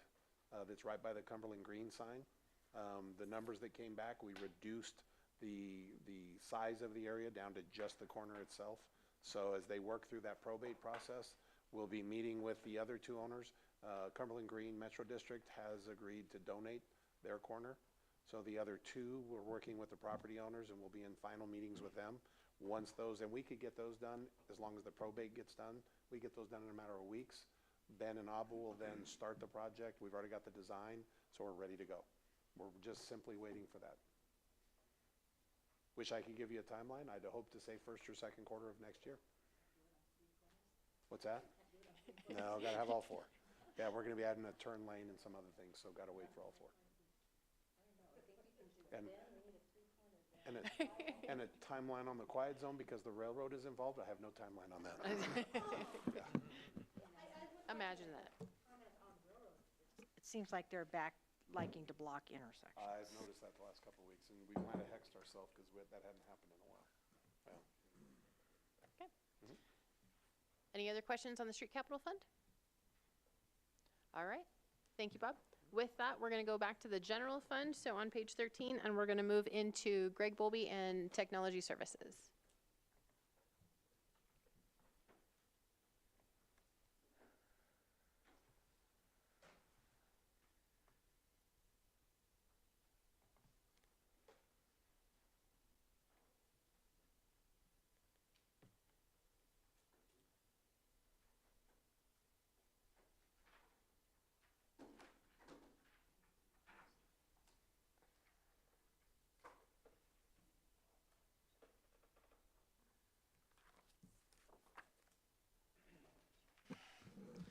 Good evening, Mayor, Council. Hope everyone's doing good. Like Shaughness and Scott said when they opened this, IT doesn't usually cut money. We usually like to spend more. We found some things we can do with extending the radio purchase out to 7 years instead of capital purchases. So that was a big cut. Of that 490,000 number next year, that's about 115,000 of it. The other thing that we're doing to cut is we cut a couple of capital things that we think we can push back, hopefully till 27. The ones that we are going to do, obviously the projector is definitely due. There's a HVAC in one of our server rooms that we're going to put a redundant system in. Bunch of small little cuts added up to that fairly large number for us. There's some services that we cut, like the website went from paying for a service for it to being hosted by the state, which doesn't cost us. It's a free service provided by the state. We tightened up our inventory a little bit, replacement plan. Also, what we're doing with, another part of the savings is what we're doing with the radios. We're going to look at doing with our desktops, laptops, with our computers. So we're pushing some of those a little bit longer. So in 27, we can come back and do like a big purchase on a lease on a 5 or 6 year replacement plan. So we're not doing 10 computers for one department, 3 for another one. We do all of them at one time every 5 or 6 years. And then we know, for 5 years, we know exactly what our cost is going to be unless positions are added or things change. That's kind of the big thing that I have, unless there's questions or comments from anybody else. I'm just going to toot Greg's horn a little bit. But he and his crew literally went computer by computer with virtually everything in the city. Because when you're planning for things like replacement of computers, you sort of have this schedule, right? You have this life cycle for a computer, and so you budget accordingly, assuming a computer's going to last, 5 years or 6 years or whatever that number is. But these guys went through every single computer and identified, okay, this one's hit its life cycle, but we think we can get a couple more years out of it. Or this one's hit its life cycle and it's dead, right? It definitely has to be. And so just that kind of hard look at virtually everything really allowed him to cut, man, I think that by itself, memory services like 230 some thousand. Something like that, yeah. Reduction in the plan. So I say that because, to Greg's point, a lot of times we see, because of the way service contracts are, IT costs go up constantly. And we still see that in a lot of areas with service contracts do go up. And so they're trying to balance that by cutting some other areas as well and doing a great job. But yet also not shortchanging the city on the areas where we have to have it, like cybersecurity. There's some focuses that they're working on around cybersecurity that, and that's an area you just don't want to cut on, because you do that. And how many, you gave us the stat this morning in one of our meetings on how many cities it hit, you remember that number? I don't remember it, but I can find it. This astronomical number of cities over the last year that have been, I was just gonna say, ransomware and whatever, so. I have it. I was just gonna add to Greg's point, or to your point, Scott, is that, what we're doing as a city moving forward to stay ahead of those cyber attacks. It is eventually, it's coming. And we need to be the watchman on the tower to prevent those things, to be held hostage from those that want to do nefarious things in the technology world, because that's the easy attack, right? Yeah. And so I think if the more that we can be more privileged about that and keep our foot on the pedal, it's going to cost though. I mean, that is what it is. And it's we not a shouldn't shortchange. sexy, exciting thing to spend money on, No. right? We'd much rather be spending that on playground equipment, right? Or something, right, Gordy, wherever you are? Yeah, exactly. Or a splash pad or whatever. But man, if we screw that up, we get all these shots fired at us, and one of those gets through, and man, we are toast. Greg, did you have that stat? Yeah, I have the number, yeah. Share that real quick. I just think it's really interesting to people. In just the first half of 2025, over 200 U.S. local governments experienced some kind of ransomware incident, or data was stolen and exposed on the internet or the dark web, and it's not a fast process to recover from. So if something were to happen, like St. Paul, Minnesota is dealing with one, it started in July.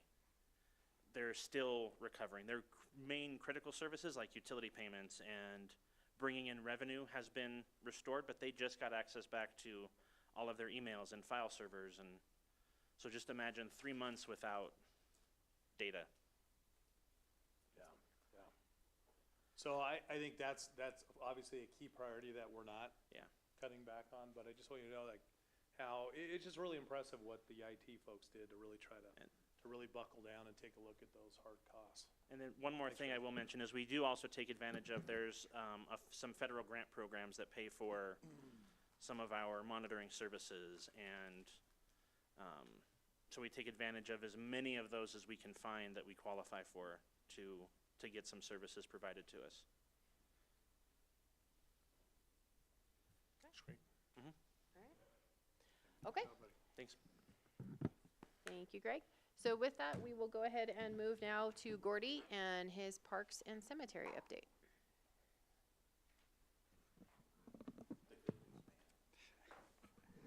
Good evening, everyone. Gordy McCormick, Parks and Rec Manager, and I'll start off with Parks. So for Parks, went through the budget.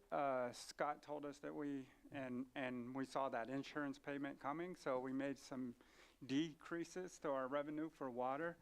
What really helped us there was switching over some of these right-of-ways to Exerscape, so we don't spend as much money on water there. Additionally, we installed a rain sensor to almost all of our irrigation this year, so with all the rain we had, we don't have to water as much. And with that new technology, the irrigation systems don't even come on. Yeah, I know it's not good for water, but it was good for parks. And then the other thing is Conservation Trust. You will see an increase there. And what we did there was we were supposed to purchase some new mowers this year out of our general fund. And knowing this insurance was coming, we went ahead and we're asking you to switch that over to Conservation Trust because that fund balance can handle it better than our general fund could. And then last thing is our cemetery. We wanted to replace the fencing there next year. That was approved for $40,000, and we're asking just to take that off for now and see if there's a better way to fund that project. And pending your questions, that's all I have. Have we started getting estimates, looking at purchasing land for a new cemetery yet? We have not. We've looked at some places where we would like. A lot of it's down by the county park, but I don't have any dollar amounts on what that's going to cost right now. Okay, thank you. I just want to highlight you, Gordy, and thank you and your team for the great work that you're doing. I'm not sure if this email came directly to me or if it came from Scott. He shared it with City Council, but just I think it was a resident in our city that was praising the pickleball courts and the tennis courts. That such a great job that's that you guys have done, and what great activity that's going to bring for our youth here in the city. So I appreciate all the hard work on that. Thank you very much. All right, thanks, Gordy. Thank you. Okay, so next up, we'll have Police and Chief Cristiani. Dun, dun, dun. Evening, Mayor and Council. Good to see you all. Mine will be very brief. I will start with a couple of increases. We have our ballistic shields. That's going to be a $16,000 increase. That's replacing 10 of these hard shields that we have that expire over time. These were 5-year shields. The ones we're buying are going to be 10-year warranties on them, so we won't have to replace those for 10 more years. And those are the shields that officers walk up to a house that's got some danger to it, and it's a ballistic shield. Next increase is uniform replacements. We're going to increase each officer's allowance from $400 to $600 per officer per year. So that'll be a $14,000 increase, just cost of doing business with increased costs of boots, uniforms, etc. Decreasing the K-9 budget by $5,000. We've retired one K-9, and we sent our other K-9 Mako to El Paso County Sheriff's, as you all know. So without those expenses, we're able to reduce that fund by $5,000. And a big reduction of $36,000 is coming from our firearm supplies. We are, rather than replacing the rifles all at once for patrol officers and SROs, we're going to piece that out over a 5-year plan. We're going to start with the SROs guns first. That's so the money we're going to buy for the SROs is actually going to be less than we had expected, so we're going to have a decrease in the firearms budget by $36,000. So that's the only increases and decreases I have. Want to put something, and this is kind of, Councilman, hitting off of your question about what you asked the fire department about sustainable budget. We do have a big ticket item that's potentially coming up for the 26 or 20, or the 27, 28 budget. We license, all of our records management system is licensed out through Colorado Springs. In other words, we piggyback off of their systems, and we are 100% reliant upon that. As you know, Fred, the Colorado Springs Police Department and El Paso County Sheriff's Department are going to Axon for their full system to the tune of several million dollars. That is going to put us in a position in Fountain that we won't no longer be able to piggyback off of them. So we are in communication with Axon. We are in talks with them. Colorado Springs is helping us have those talks with them. Springs has already signed their stuff on. That's a go. So we're going to have to come up with a new plan for our records management system and all of the systems we use. With that said, the new system is going to replace virtually every software package we have right now. There's still going to be an increase in cost, but Axon is a much better, more efficient product, and they are going to cover a lot of our bases. So I just want to drop that on your radar. Something's coming, likely it'll be Axon, but we'll go down the road of all of that when we need to. But I just want to make sure you guys were aware of that change coming up. And I have probably 27. So Colorado Springs is going to go to that starting January 1, 26. They're going to be running both systems simultaneously, and Axon is providing them with 2 employees during that time frame. And they're going to use the next year to transition. So at the beginning of 2027, our systems, our servers will be shut off, and we'll have to have a plan in place by 27. And that timing is the same we did with our systems the last time. We let them kind of lessons learned. So with us, it made it much smoother when we went to those systems. They had worked out the vast majority of keys. Right. The only thing not changing in that system is CAD, our dispatching system through El Paso County Sheriff's. That remains the same system, but other than that, everything else will be switching out. And so we'll have our numbers in place for you soon. Yeah, and just to add to that, just as for just educational purposes, that Axon system is like, it's the bee's knees. It should streamline your police officers' reporting. Because right now, if your police officer went on a call and they had to report, they have several different systems they got to report, and they don't marry up. So they rewrite it in one system, and then when they go put it in another one, it's not there. So they have to rewrite it again. So this is what takes an officer all day to do one particular call. It could pull an officer out 4 hours. It can. Just to do that. But that system will streamline that. Yes, sir. So it allows that time efficiency for them to fill the report out and get back on the street quicker. Yes, sir. It covers evidence. It covers all internal systems we have, our internal affairs professional standards, records management. It's going to cover everything. Of course, you get what you pay for. So, yep. And I don't have any rough numbers for you at all to give you at this moment. Yep. Other than that, I have nothing further. Anything else? Can you just tell me when something costs a lot, what does that mean in your world? So you're asking for a rough number, I think is what you're asking for. More than a smidge, but less than a bucket. Yeah. Madam Mayor, I would say a few $100,000. Okay, thank you.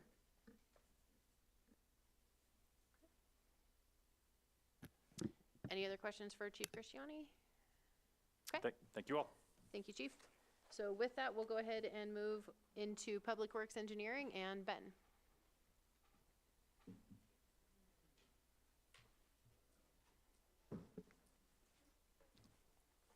Good evening, Madam Mayor, Council. You're seeing a big number increase. This is primarily, the majority, the bulk of it is the Link Road project. It is PPACG, the Pikes Peak Area Council of Governments, allows us to allocate money every year, put it in a different bucket. Sometimes that's due to delays in design or funding or just changes in administration. So we are trying to keep the momentum going.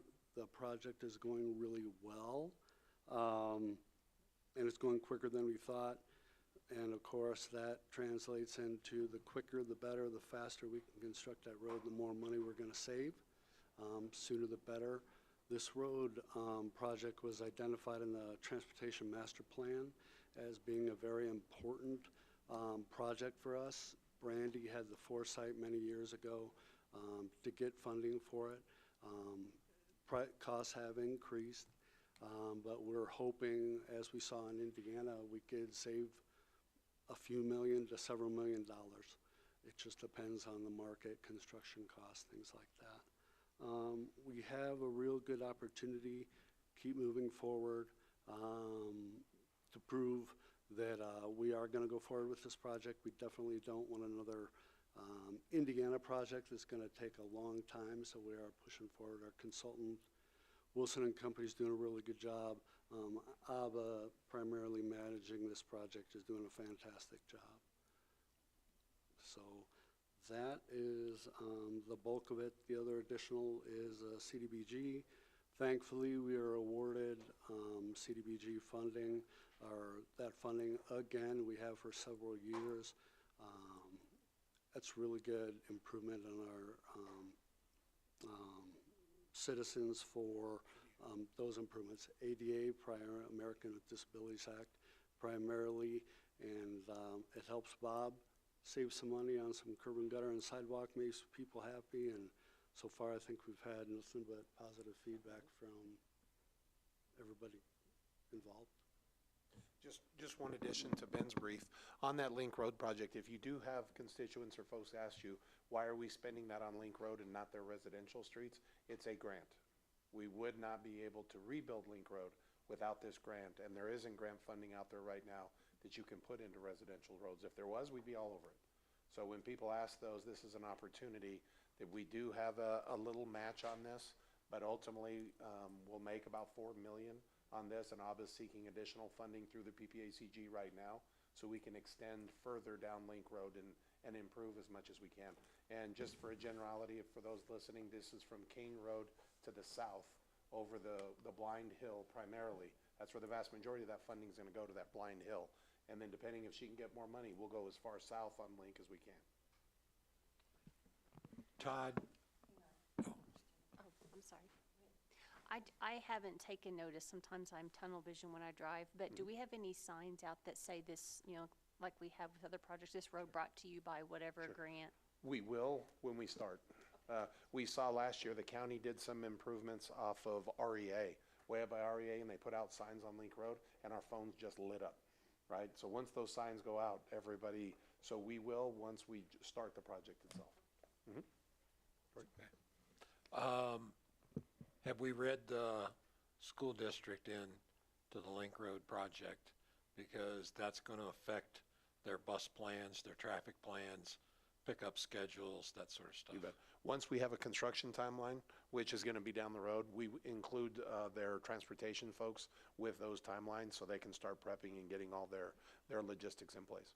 Thank you. You bet. And even, let me say, and even prior to that, as far as as part of the planning environmental linkages, the PEL study, that's part of that. They work with different folks, community, school district, everybody involved that could be affected by that.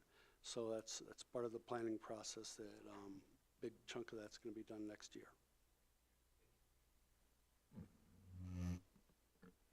All right. Good job, bud. Thank you. You can start breathing, Ben. You can start breathing.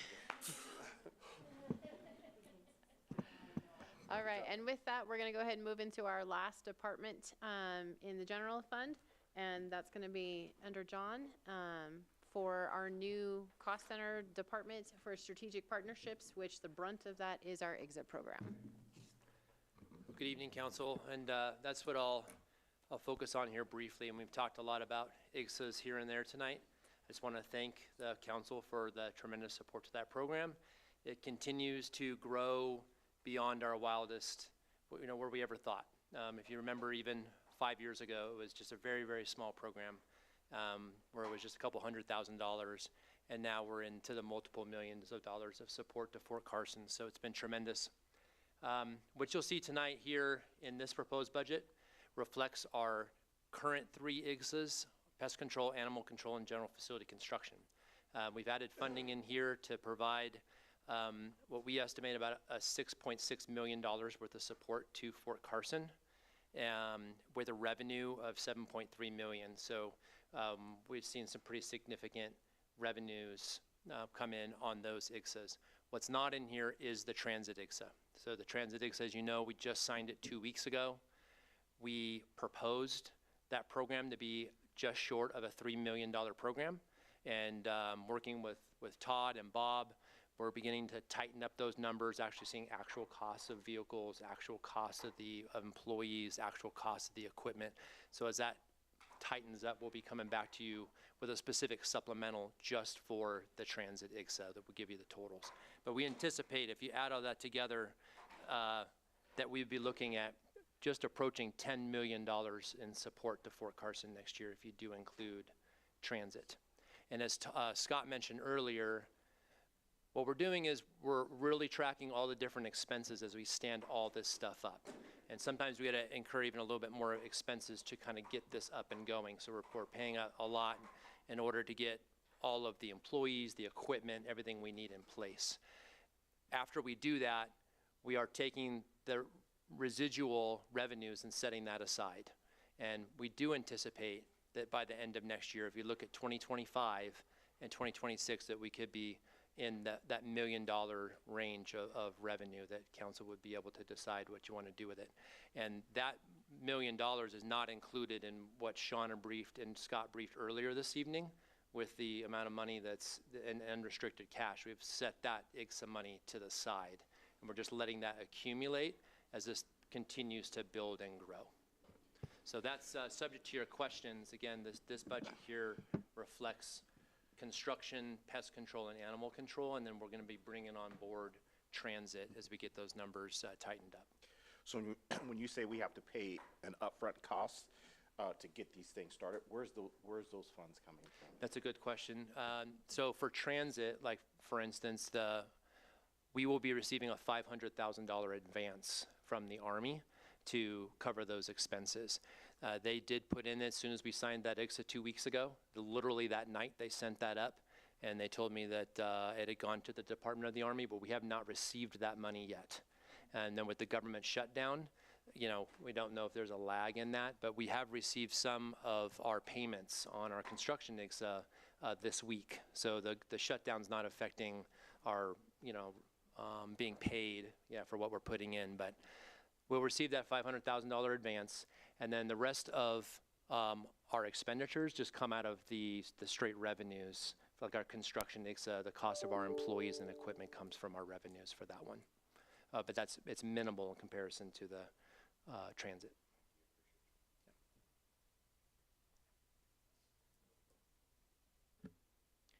All right. So with that, thank you, John. So that was the last of our general fund departments that we're going to go through for this evening. So before we move into the next little section, is there any other overarching questions real quick? Okay. Real quick, I'm going to have Chris pull up on the screen for us.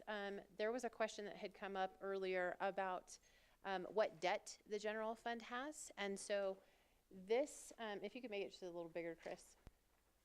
This is something that I had provided a couple of people earlier, and I just wanted to put this up on the screen so you guys could see that in the general fund,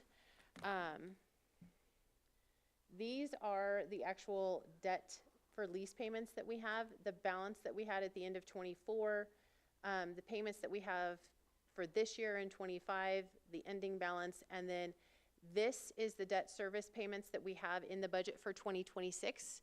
Now, please keep in mind, these are principal only payments. This does not include interest. So what you see in the actual debt service line in the general fund expense tables of 1.5 million is that 1.5 million includes this $862,000 in principal plus the interest plus $350,000 for our operating lease through Enterprise for our fleet vehicles, because that's considered an operating expense instead of an actual true capital debt lease. Is there any questions with regards to the debt that is within the general fund?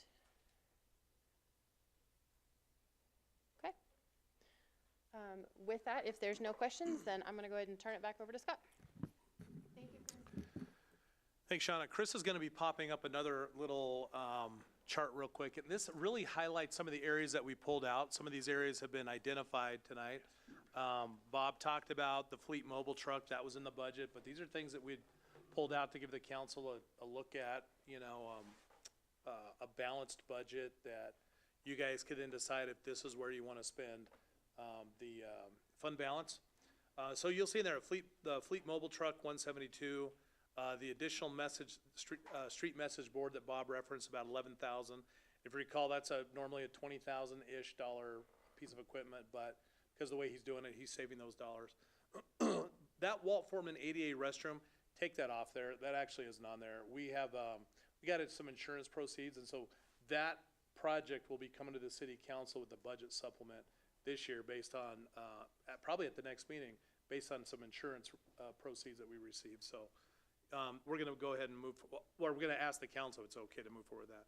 The police department, MDTs, or mobile data terminals, they have about $46,000 total in need that they want to do in 1 year, and we decided, well, let's split it over a couple of years, so that's half that. Cemetery fence that Gordy McCormick referenced, for about $40,000. The facility contingency is an item, if the council remembers from when we had the original budget discussion, there was a request by Craig, by facilities, because there's always some facility problems that are coming up, to put a $50,000 number, a contingency in there, so that as these things come up, whether it's sealing a building or roofing that we're having issues with, that he had something, but we pulled that out. MyTown AI, that is a AI system that's being designed, has been designed around small communities. It's actually been designed by the town of Nederland. Their Mayor Pro Tem is an AI programmer, basically, who has designed this system around small towns. And it's a tool that's being used by cities to allow their residents this really amazing access to anything from codes, or just regular ordinances, to land use codes, to mapping, to just any number of inquiries and informational kind of things. And one of the things that's been really impressive to us is that it uses your own data. So you're not out there on the World Wide Web, with whatever data, accurate or inaccurate, is out there. This is strictly systems that are based sort of on your own internal data sets. And they're doing some pretty incredible things with it. We've demoed it a couple times now and have been extremely impressed with it. That's something that we would bring to you in the upcoming year and kind of share more detail, have them do a demo for the council, et cetera, in the community. The last two things, and this is something that you see every year, we don't assume anything as far as raises go. And so these are, if we did CPI adjustments of 2.5% for our staff. And so you can see the first number there, the $225,000 number, that is for non-public safety employees. And then the $233,000 number, that's for public safety employees that would come out of the 2B dollars. That's what those 2B dollars were for public safety employee salaries. And so we don't assume, and so we put that in front of the council and let the council decide if that's something that the council would desire to do or not. The number that Shauna has put down below, the 784,849, is a grand total of everything above it, right? And then the 326 is if you back out the pay increases, just for that other capital stuff. So I wanted to put that in front of you just so you can see it, and kind of get a sense of some of those things that we pulled out. We didn't pull out the raises, but just want to put that in front of the council for your consideration. What was the number again that you said we were above on the reserves, the 18% or whatever? The 18% that's projected at the end of '25. So that's about $460,000 per 1%, which equates to about $8.4 million at the end of 2025. Just give me a number. $8.4 million. So we have $8.4 million Yes. to look at. Yes. As a potential to. Correct. Okay. And that would still keep us above the 20%. That would keep us at the That's 20%. Yeah, I just want. Yep. yeah. Okay. So she said 18.4?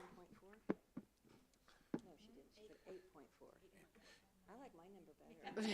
Shauna, can you just explain the reason why we have to have a certain amount in our reserve? I think sometimes our residents are confused why that why we have so much in there. Can you just break that down, reason why we have to have that amount in our reserve account? Yep, so by charter and also by best practices for governmental accounting standards, we have to have a minimum of, we normally try and do about 3 months, which equates to about 17% of our operating expenditures within a reserve account, and that would be for anything that could potentially happen that could be disastrous for us, whether it be some sort of cyber attack, whether it be a disastrous weather event, whether it be Economic downturn. that's what I was trying to say. Thank you. Economic downturn. So we try and have those reserves sitting aside. So that way, should something terrible happen, we have enough to keep going and keep operating just the basic necessities of our government for a minimum of 3 months. The other part of that is the 3% tabor that is required by state statute. Yeah, just in layman's terms, people, it's just to run the city in case of a natural disaster. We need to have public safety. We need to have our staff involved to run a city. If we didn't, it'd be anarchy, be chaos. And so that's the reason why we have to have that much in that fund. It's not because we want to keep it. It's because we will need it. If you look at some of the disasters that have happened to cities recently, they blow through their contingency fund in days, not months, because of the cost and the extreme of things. Yeah. I wanted to add one more thing about that is, and you've heard us say this year in, year out for a number of years, but on the flip side of that, you also want to be good stewards of the taxpayers' dollars. And if the taxpayers are paying it, they're paying it for purposes, right? Whether it's fire trucks or roads or parks or whatever. And so that's why cities are also super careful about collecting just too much in the bank account and not doing what the taxpayers want them to do with. So this is really your opportunity to go, hey, these are the things that we're hearing, these are the things that we're seeing, and these are the kind of things that we could spend some of those additional revenues on for our community, for our citizens. I know one thing that jumped out at me is I would like to see the 8,000, I probably got the number wrong because it's been a very long day. The $8,465 that streets lost, right? You reduced it by 8,000. Are you talking about the streets resurfacing fund? Yeah. Okay. Added back in. 8,000? What was it? Or did I miss a digit? Well, no, we did reduce the street resurfacing. That What was we just a reserved it- decrease. What we reduced it by Right. was like $8,500. Correct, yes. And that was just because of the reduction from 2% to 1% in the sales tax. Yes. Right. I got So, track. just to make sure, though, that I'm understanding, we would have to put that, though, in the general fund to take it out of the reserves, because that reduction is actually in a totally separate fund. That's one of those sales tax miscellaneous funds. So Just figure it out. we can absolutely put that into the streets budget. That's just me, well, I'm just throwing Yep. it out. Don't work out the details yet. It's just a throw-out idea, right? So just to bring everybody up in past history, the council has made the decision to do that in the past, where we have taken that, this reserve and put it to the maintenance. So it's been 50,000 one year, it's been others, so you have the ability to Right. do that. But I don't want with to, I that. don't want to see that be reduced at all. So that, to me, I would like to see that made back whole. And it's not a huge amount of money, but I'm sure Bob can find something You to do know, with the $8,500. thing is, Bob, and as Bob mentioned, just with the cost of materials Right. going up, he can't do the same square footage of roads that he could have, that he used to be able to do. And so, And the that other would thing be I'd an like area. to throw out is, and this is totally off the top of my head, so everybody feel free to not answer tonight, think about it overnight, is we have a lot of people that volunteer a lot of time in this city. And I would like to see us do some type of volunteer picnic recognition for our citizens. And looking at some numbers, I think it'll probably only cost about $1,000 to do something like that. And I think we get a lot more than $1,000 volunteer time out of just some groups of people. So that would be something I would like to, and just to honor our volunteers. I don't think we've done anything like that for a while. Yeah.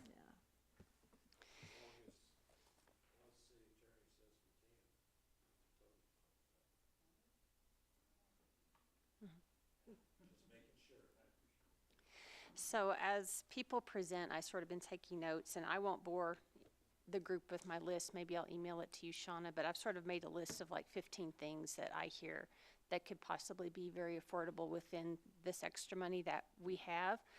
But I'd also like to sort of ask or be thinking about when we have these bigger purchases that are coming down the pipeline, like what the chief mentioned with their communication systems, and we have a fire station, you know, in the queue.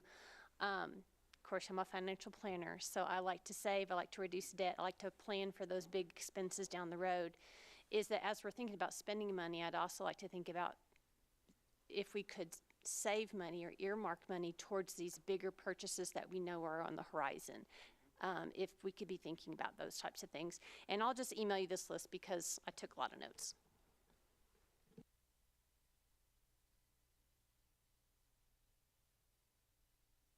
Right, any other thing from council members? I do actually, it just sort of hit me right now. Relative to and I think Todd mentioned it briefly, relative to the firehouse piece, we have been earmarking funds specifically for that, and we'll be coming to the council with sort of a potential plans around that piece of it. And the police stuff that Mark just mentioned, that's been really new information. It's been coming at us in the last few weeks. Right, but I think you and I have talked before about having a long-range purchase plan, just in general, and for not just bigger pieces, but just pretty much everything, so we can start a planning cycle. Like you do, you know, I bought a new car, it's probably gonna last me 7 years, and so 7 years, I know I'm gonna, you know. We do a lot of those planning for our public safety vehicles, you know, the fire vehicles and those kind of things. Right. Yep, we do that. But, I mean, bulldozers, snow plows, I mean, all that stuff is major purchases, so. Okay, anything else from council? Are we set from 6 to 8, right, Scott? I think we calendar at 6 tonight, because we just didn't know how Yeah. much time the council Okay, wanted. okay. So, yeah. Totally. All right, so if there's anyone in the audience that wrote anything down on a 3x5 card, if you could please give those 3x5 cards to John Trilch, and then we'll kind of sort through them and kind of see if there's any we can bunch together. And, Would you want us to like bring those up tomorrow night when we meet again, or how do you want? we'll just see if, I'm not seeing anybody moving, so yes, we are doing utilities tomorrow. Yeah, doing utilities tomorrow. Yeah, so. I think there's some people that came in after the start of the meeting. Okay, yeah, so we asked at the beginning, if you had a question or anything, if you could write it down on a 3x5 card for us, and we'll go ahead and take a 5-minute break and give people time to do that, because we want to make sure that that more people that have questions get their turn to get their questions answered possibly, and we'll spend a little bit of time on that. If it's something that can wait till tomorrow night, you can free to email Scott with any questions. He can collect absolutely. them, and we can get to them tomorrow night either, so. The other thing we can do too, and I'm just throwing out options for the council, is utilities is always prepared to move on with tomorrow night as well. Tonight, if you want them to go ahead and hit on their items tonight. They actually don't have a lot of stuff to report, so it may be a little bit easier, but I'm gonna leave that up to the council, if that's what you wanna do or I not. don't want to make everybody come back for a second night, but we did advertise that it was going to be 7th and 8th, so, It's up to the council. We I can don't want- change that. Cancel one than to add one. What's that? It's easier to cancel a meeting than to add one. well, what does the council want to do? Tonight? You want to be done? Yeah, I thought we were done. All right, Jennifer? Either way, break the tie, Marcia. Either way. Tamara? Do it tonight. Do it tonight and get it done? Yeah, if we can get, All right, finish it so tonight, let's if you finish got, it tonight. if you got questions, get your 3x5 cards back there, write your questions down, we'll be taking them at the end. John Trilch, raise your hand. John Trilch will take your cards, we'll make sure they get to the right person, and let's just push through. If you need to take a break, get out and go to the bathroom, just get up and go. And, yeah, just go. Just go, go, go. You don't need my permission, it's not school, it's okay. All right, yes. Don't need a hall pass, no.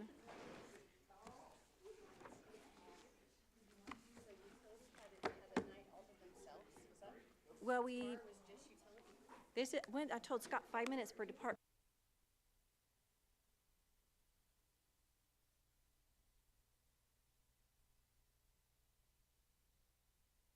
Dan we don't want to give Dan his whole night. We'll be here for the 3 hours. All right. And wait, to say this. Dan has some updates on the water fund, and he's really gonna focus that at the council meeting on the 14th, right? Yeah, both Okay. water and electric fund, Yeah. annual update. Okay. Not even next week. I've been restricted to Five- 0 tonight, 5 slides, 7 minutes. 5. All right, fine. I recognize that, Scott. Okay, are we ready to go ahead and dive in? Yes, sir. Okay. No Just pun an overview, we're going to start with the water fund and move to the electric fund. Both the water fund and electric fund are. And we don't have page numbers, so y'all are gonna have to tell us page numbers. Okay, so the water fund starts on page 15. That's where the overview is, and then it just flows right into the electric fund. For those of you who may not know Catherine, Catherine Pucci is our, what's your official title? Senior Budget Administrator. Senior Budget Administrator, and absolutely, absolutely. That's Yes, right. very much so. Very tightly, very tightly. So I've got her with me this evening because she really did all the heavy lifting here and can really speak to the details, especially if we have any questions. In the water fund, we have proposed basically a balanced approach. If you look at the revenues, you'll see that we're projecting about 12.5 million in revenues, and then which is on page 16. And then you skip back to 18 where the water fund expenditures are, and you'll see that that's 10.4 million. And you'll probably say, Dan, that seems like it's not necessarily balanced, but it's heavy on the revenue side. One of the big things, especially that impacts the water fund, is our debt. And the debt principal is not part of the budget. And the debt principal is about $2 million, a little over $2 million a year. So when we're looking at this thing from a kind of a checkbook perspective, cash in, cash out.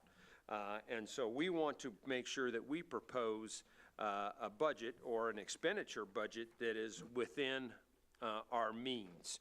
And so when we go in and project our revenues, then we look at our expenditures and we take into consideration that principal payment. And then as needed, we will go in and we will sharpen our pencil on the expenditure side to ensure that we present basically at least a balanced budget. But then to ensure that we continue to make progress with the water fund stabilization plan, that expenditures are really our plan. But then as we implement that through the year, we do that, we're very careful about how we spend our money, and then we monitor our revenues throughout the year to, once again, ensure that we're not spending more than we're bringing in throughout the year. So that's our approach. As for the changes in revenue for 2026, we're actually projecting a pretty significant reduction in metered sales. We have seen a 5-year trend in reduction of consumption. There are two primary factors that contribute to meter sales. And the first one is consumption, and the second one is the rates. You basically multiply the rates times the consumption, and that's where your revenue is. 2025, we're projecting to be the lowest year in consumption out of the past 5, and it's a continuous trend over the past 5 years. So even with the 9% rate or increase in rates that occurred this year, because of the reduction in consumption, we are anticipating that we are not going to hit our projected revenues in 2025. We were anticipating, when we did the original budget back in the fall of 2024, we were anticipating about a 5% increase from 24 to 25. and then yet another increase into 2026. But given how things have materialized, we've reevaluated that, and we're anticipating that the reduction in metered sales to be about $600,000. And that's what this particular budget reflects. We also have a reduction in water tap fees that is commensurate with reduction in growth. The water tap and water acquisition fees actually go hand in hand. Then we have a couple of minor increases. We do have what's called an environmental agreement with the Air Force, and they do reimburse us for some of our costs associated with the Aga treatment plant, and we're anticipating that that reimbursement will be a little over $300,000 this year. But there's equal amount of expenditures that go along with that. Yeah, so one thing I did want to call out there is in that $334,000 for the Air Force, that includes $250,000 for an ion exchange we are anticipating that we'll have to replace. So you'll see that corresponding expenditure, but the revenue is kind of like a pass-through.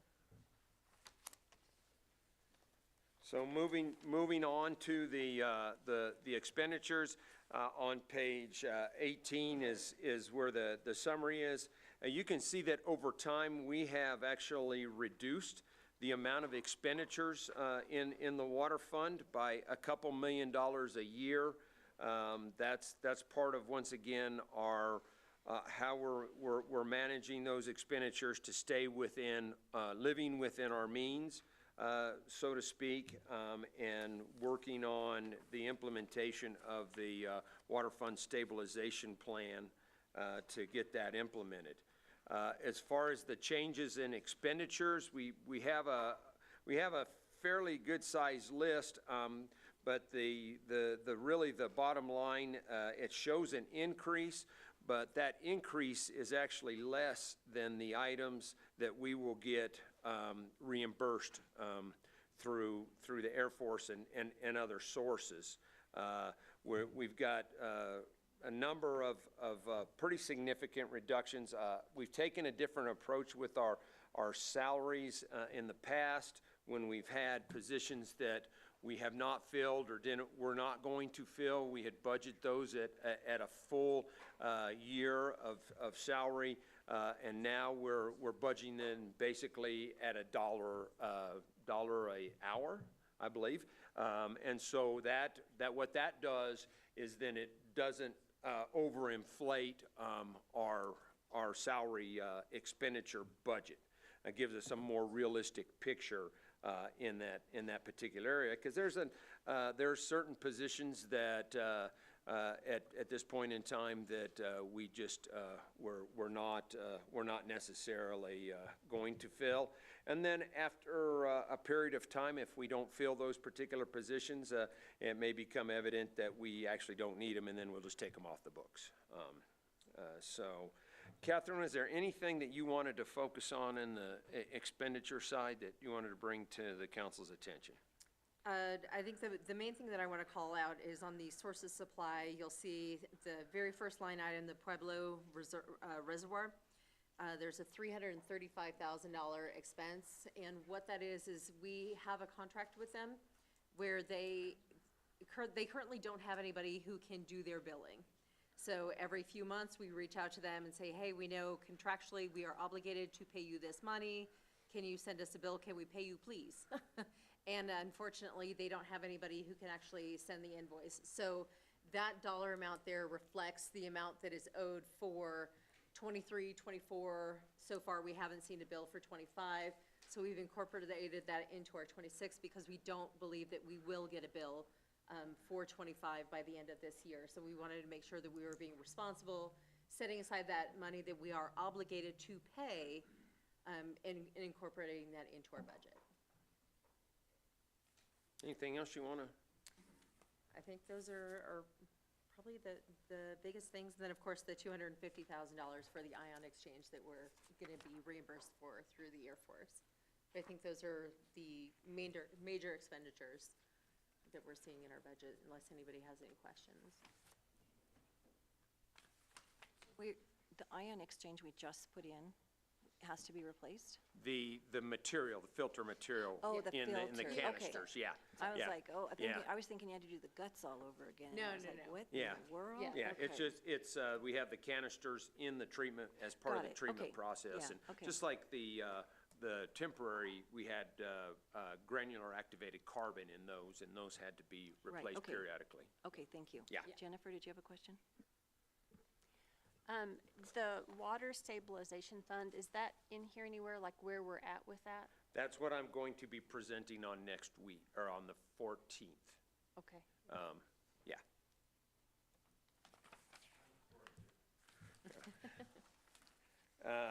And we have some good news to report on that front. So I guess that's the sneak peek that I'll tell you, that we have good news to report. If there's no questions on the water fund, we'll move on to the electric fund. Anything on the water fund? Okay. Again, on the electric fund, the exact same approach as far as budgeting. Yes. Yeah. And when we look at the revenues versus the expenditures on the electric fund, the proposed revenues, or projected revenues, are about $33.6 million. Our expenditures are 30.7, but we do have about $550,000 in principal, far less amount of principal in the electric fund. Am I accurate in that? 526. So that gets us about to $31,300,000 in the electric fund, and that's puts us at about a $2.3 million surplus on the electric side. And I'll actually address the surplus on the electric side next week when I talk about the water stabilization fund and an update on the water and electric funds. As far as revenue goes, we're showing an increase. The increase is in the fuel cost adjustment line item, but what that is we're going to see an increase in our transmission costs, all of our wholesale power costs and transmission costs, basically everything to bring that purchase power to Fountain. That's part of the fuel cost adjustment adder that goes on to the rates, because we just it's a direct pass-through to our customers.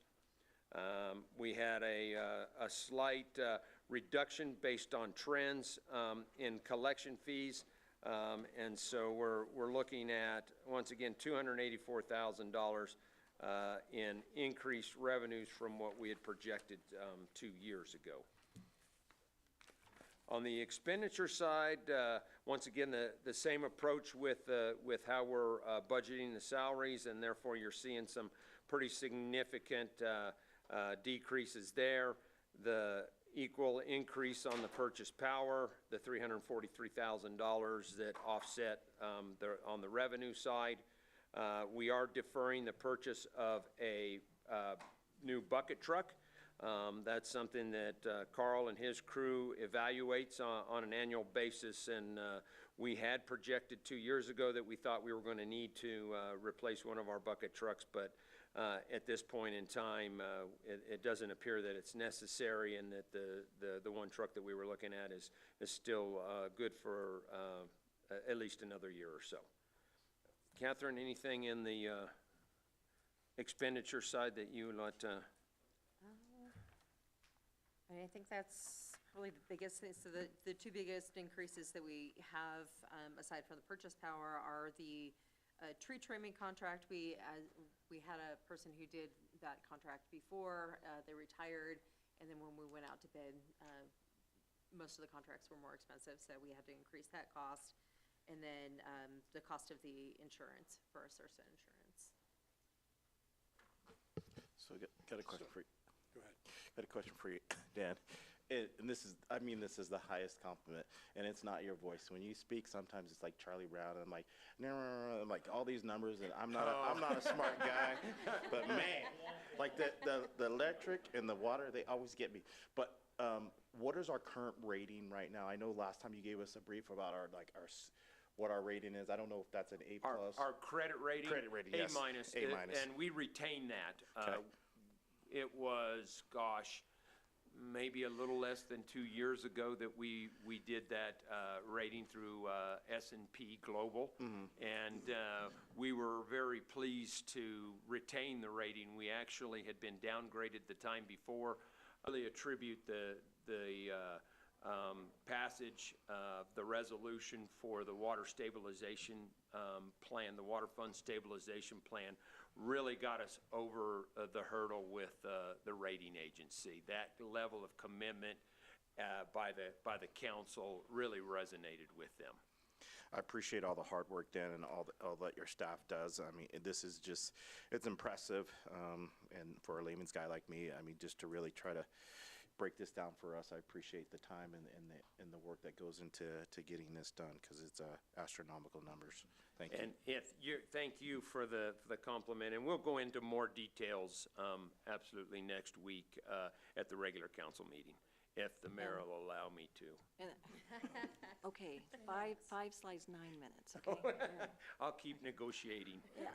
No, and that rating is so important, because just like in your personal credit rating, you get a better deal if you have a better credit rating, right? Yep, And so that's why it's critical that we did that stabilization plan to keep that, because that in the long run could end up costing us a lot more money. So thank you for working so hard on that, because it is critical to keep that high rating. Yeah, it's definitely, it's a team effort here. I mean, we couldn't do any of this stuff without Shauna and her staff. So we work together on all of that stuff.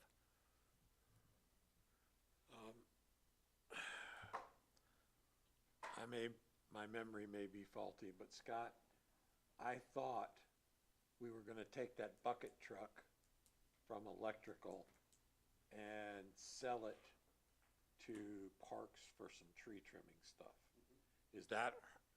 Gordy, is that hurting you by them holding on to that truck, or are you okay with that? That's gonna happen this year. Okay. Our new bucket truck should be in the end of this month, first of November, then the old one will go. Okay, so that, we're talking about a different truck. Yeah, this is Okay, as long as Gordy gets his. Yeah, so we did purchase a bucket Gordy truck will get this year. his all right. Yeah, there you go, just have them do it. Right. And finally, I know you answered this for me, but SPP RTO? Yes, this SPP RTO. SPP stands for the Southwest Power Pool, and RTO stands for Regional Transmission Organization. This was a kind of a government entity that were created in the early 2000s to better manage the transmission grids and to do more of an economic dispatch of resources. Utilities historically, electric utilities historically were what known as vertically integrated. They basically own the power plant all the way to your meter. And through this process, it's enabled others to come into the market, and now we have people that just own power plants, people that just own transmission, and so they have to be managed. And so the Southwest Power Pool, as a regional transmission organization, they do the management of those resources, the power plants and the transmission, and what you do is the people who own generation resources, they bid those in on the day ahead market, and then we, as a user of power, we also submit that, or our wholesale supplier submits it on our behalf, and then the RTO puts that into their model and does the most economic dispatch of the generation resources and the transmission resources to ensure that everybody's power needs are met in the region. The reason I asked, it was in here, and it was the only thing I could stump Shauna on. When I asked her what it was, Well. she's like, I don't know. talk to Dan. Yeah.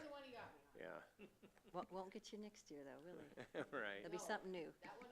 right. Yeah. All right, so if you're listening and you have any utilities questions, write them down, hand them to John, and then we'll get them up here. Is there any questions from the council on anything else utilities rated? Marcia, don't speak too much. Okay. First time. Okay, all right, so Scott, you've got the questions that they've handed in on the general fund part. Thank you, and actually, just wanted to mention one thing at the end of this. I provided the 2.5% increase cost for the general fund. To provide that for water be 27,000, electric would be 92,000. By the way, I'll put all that in a sheet and email it out, Okay. so you guys will all have it. And can you state your email, if somebody's just tuning in? Yes. State your email It's again. strainor, STRAINOR, @Fountain, Colorado, all one big word, .org. Okay. Can I add something to that, please, sir? Yes, sir. You want your email address in there, too? No. But my business card does have my cell phone number on it. On the water side, the proposed budget that we have includes a 3% increase, so if we do a 2.5% across the board, it's already built in. And on the electric side, when we did the salary survey, it indicated a 4.5% for electric operations, which is also built in, so that those numbers are already in there, not presuming that they would be approved, but we wanted to make sure that we had things covered. And speaking real quick, Scott, on the water, I didn't touch on it, but we're still always looking for how to improve our water situation. This isn't just Fountain's issue. This is nationwide when it comes to water, and particularly in Colorado Springs and in Denver. You know, just trying to find water resources. We're still moving forward on those. Absolutely. In fact, one of the line items in the water budget is we're working on an agreement with another water provider in the region that may have some surplus treated water capacity that we can lease on a long-term basis. And so in anticipation of that potentially happening in 2026, we have put some funds in the operating budget to cover those costs. Oh, okay. Correct, right, yep, you got it. But, and I do also want to reiterate that we actually really, it sounds kind of weird, but we actually enjoy talking budget with people. So anyone who wants to sit down and walk through parts or all of the budget, then we will definitely set up an appointment to do that. Happy to do that. All right, so here's one of the questions that came in around maintenance. What are the plans for the front steps of City Hall? There's some broken squares on it. And this is a good question because it allows me to sort of hit on a broader issue of maintenance in general for our facilities. One of the things that the council remembers that I just put up on the board a few minutes ago is a request for the facility maintenance contingency of $50,000. Right now what happens is our limited facility staff, and remember we have one facility person, we have a custodian, and then we have one building guy who works on the facility stuff, Craig, and those of you that know him know that guy's a miracle worker. He really prioritizes the top-notch or the top priority items that we need for our buildings. Things like ADA, and I know Rose, our ADA coordinator, has a whole list of ADA projects that we need to complete. That's on it. What? The bricks, Okay, thank you. Thank you. So it is in the ADA plan, but beyond that, we have a whole number of ADA throughout the city, all the city facilities projects that we need to really take care of. In addition, we have all the different maintenance things that comes up. Someone brought up today, Gordon brought up the issues around City Hall, you know, the fact that it's not sealed in some areas, window seals, and so that's one of the issues we have with our general facility costs. Did that answer your question on that one? Okay. So this is a question for the chief. How are the flock cameras working? How much were they? Are they paid off? Are they really needed? And does the community understand the need? Okay, Chief. So first part of the question, we have 26 flock cameras throughout the city. We're on a 2-year lease agreement with that product. We've paid the first year of $78,000. The second payment will come due January 1. That's already been budgeted for. As for the need of the cameras, well, I'll be very brief. They're license plate reader cameras. With that functionality, though, I'm going to give a live example of what happened today and yesterday. Yesterday evening, Tom's Liquor Store right behind us here on 8587 was robbed by 3 men. During that robbery, the owner of the liquor store was physically assaulted by the 3 men, and they got away with whatever they got away with. We had a very brief car description that we were able to plug into the flock camera system with make, model, and color of vehicle, roughly.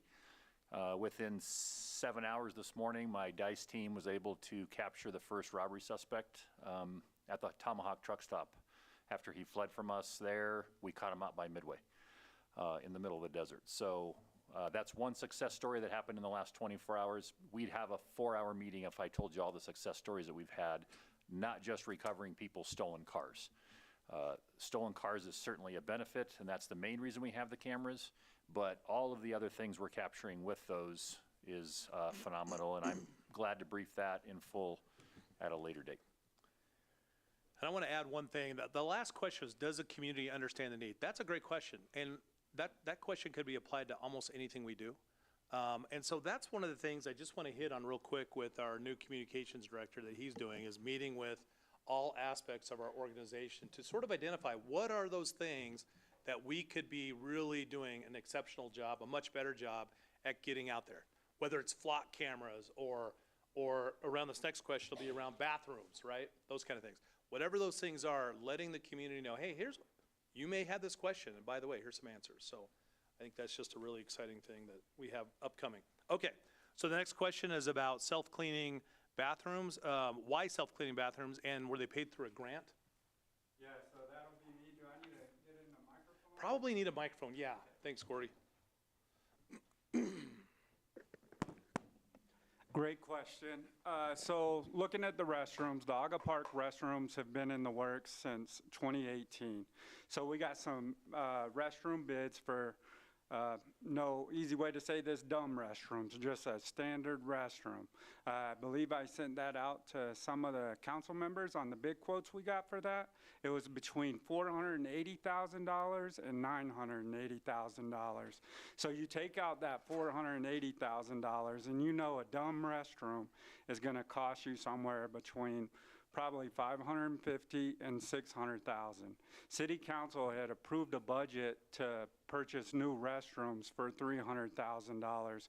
I was pretty positive that was not going to be enough money, but at least that gave me something to go after grants with. When you're going after grants, you got to look the best on paper you can look. If I went to the grant people and said, Fountain needs a new restroom and we're going to build a dumb restroom, I probably would have been put at the bottom of the pile. But I said, Fountain's building a new restroom, we're going state of the art, it's self-cleaning, it's gonna decrease our maintenance hours, and it has all these other benefits to the community. So that's why smart restrooms over dumb restrooms. And how much was paid through a grant? Through the grant, $250,000. And I would like to give a big shout out to utilities and streets and Scott Trainer as well. We bid to get the demo done and installing the new restrooms. And if you remember, we were very transparent with everyone on that. So everybody knew we had $184,000 left over to pay for this service. So every bid I received for that to demo them and install the new restrooms from all the bidders and the contractors was $184,000 to $175,000. Scott did some research for me. Fruta has the same restrooms, and I believe they paid $54,000 for that service. So Carl here and Bob from Streets is like, we can do that at a lot cheaper rate. So if we don't run in and break anything like catastrophic, knock on wood, we're going to be way under that $550,000 that we budgeted for. If they break it, it'll be way over. No, I'm just kidding. I'm kidding. All right. Okay, it's going to cost a lot more. Yes, ma'am. And we could hopefully be able to leave that bathroom open more hours, right? And that's one of the things that we've had a request for, is people who want to use the parks, and they want it, like it's a beautiful fall day and they take their kids to the park. It doesn't matter if you go to the bathroom right before you leave the house, they gotta go when they get there. So, Okay, where does all the interest go? And I think that's interest that accrues in our various accounts. I'll take that one. So if we're talking about interest income, that actually, I just had Tony pull up just the general fund on here. And if you look right here at the interest income line, every fund has an interest or an investment income line, which that's where the interest that we earn on all of our investments and our cash balances, that's where it goes into the revenue for each fund. So it goes into the general account, and then it can be used for, or it just sits there? And that's what you talk about for your 3-month emergency fund? Or what are we doing with that? So that just goes into the overall revenues for the city to be used for any general government operations. So it's just included in the overall revenues. It is not tied to anything specific. It's just for operating the city as a whole. The general fund is. Now, Yes. if it was, say, the transportation one, that would go back towards the transportation fund. Correct. But yeah. Yep. Yep, Correct. that's right. Yeah, and every fund has that. Okay, so Todd, this is for you. What is ACG? What's that acronym? Is it PP? Would it have been PPACG? Was it just Pikes ACG? Peak Area Council of Government? I don't know, you just said it, I've never heard it before. Oh, Yeah, that's an entity that's made up of a regional group. We have several council members that sit on that group, and they basically help and they facilitate, in that one specific example I gave, they facilitate the federal transportation grants and then parcel those out, and they help do that, and they've got many other functions. But if you looked up PPACG, and they've got a website that kind of describes everything that they do. and when I talk about it, I usually say Pikes Peak Area Council Governments, because we try not to use acronyms, because there's just too many of them to remember. So, yeah. Okay, last question here is, how does economic development get their money for their budget? So there's actually two things I would say. Well, maybe three. You have just the general fund dollars that the city puts into supporting economic development. You have, and one of the comments tonight was about a grant. So there's a lot of grant applications they'll put out there. So they'll have grant funds coming in for specific projects usually. And lastly, when you hear about tax sharing agreements, those are funds that, for example, if we do a incentive agreement with King Soopers, that's money that's generated by King Soopers that comes back in to help pay tax incentives. That sort of self-funds itself, but that falls into the whole economic development bubble. Those are the three areas that we see in economic development. All right, thanks, Mayor. Okay, anybody have any cards they gave to John on utilities? Okay. Okay, no other cards came in. Okay, so once again, email Scott your questions. He'll collect them all and make sure everybody has the answers. And staff is available to make an appointment to go over the budget, go over any questions that you have. And are we done? Yeah. Go ahead, Fred, adjourn the meeting. Yeah, I was just going to add one last thing, and I was just going to add the Benjamin Franklin quote that Scott has here, or whoever put it here. It's a great quote. Beware of little expenses. A small leak will sink a great ship. So we're just doing this as we do our budget. This is the reason why we do it, just because we're looking out for the stewardship and the fiscal responsibility of the money that comes into our city. So I appreciate all the hard work again from the staff, and that adjourns the meeting.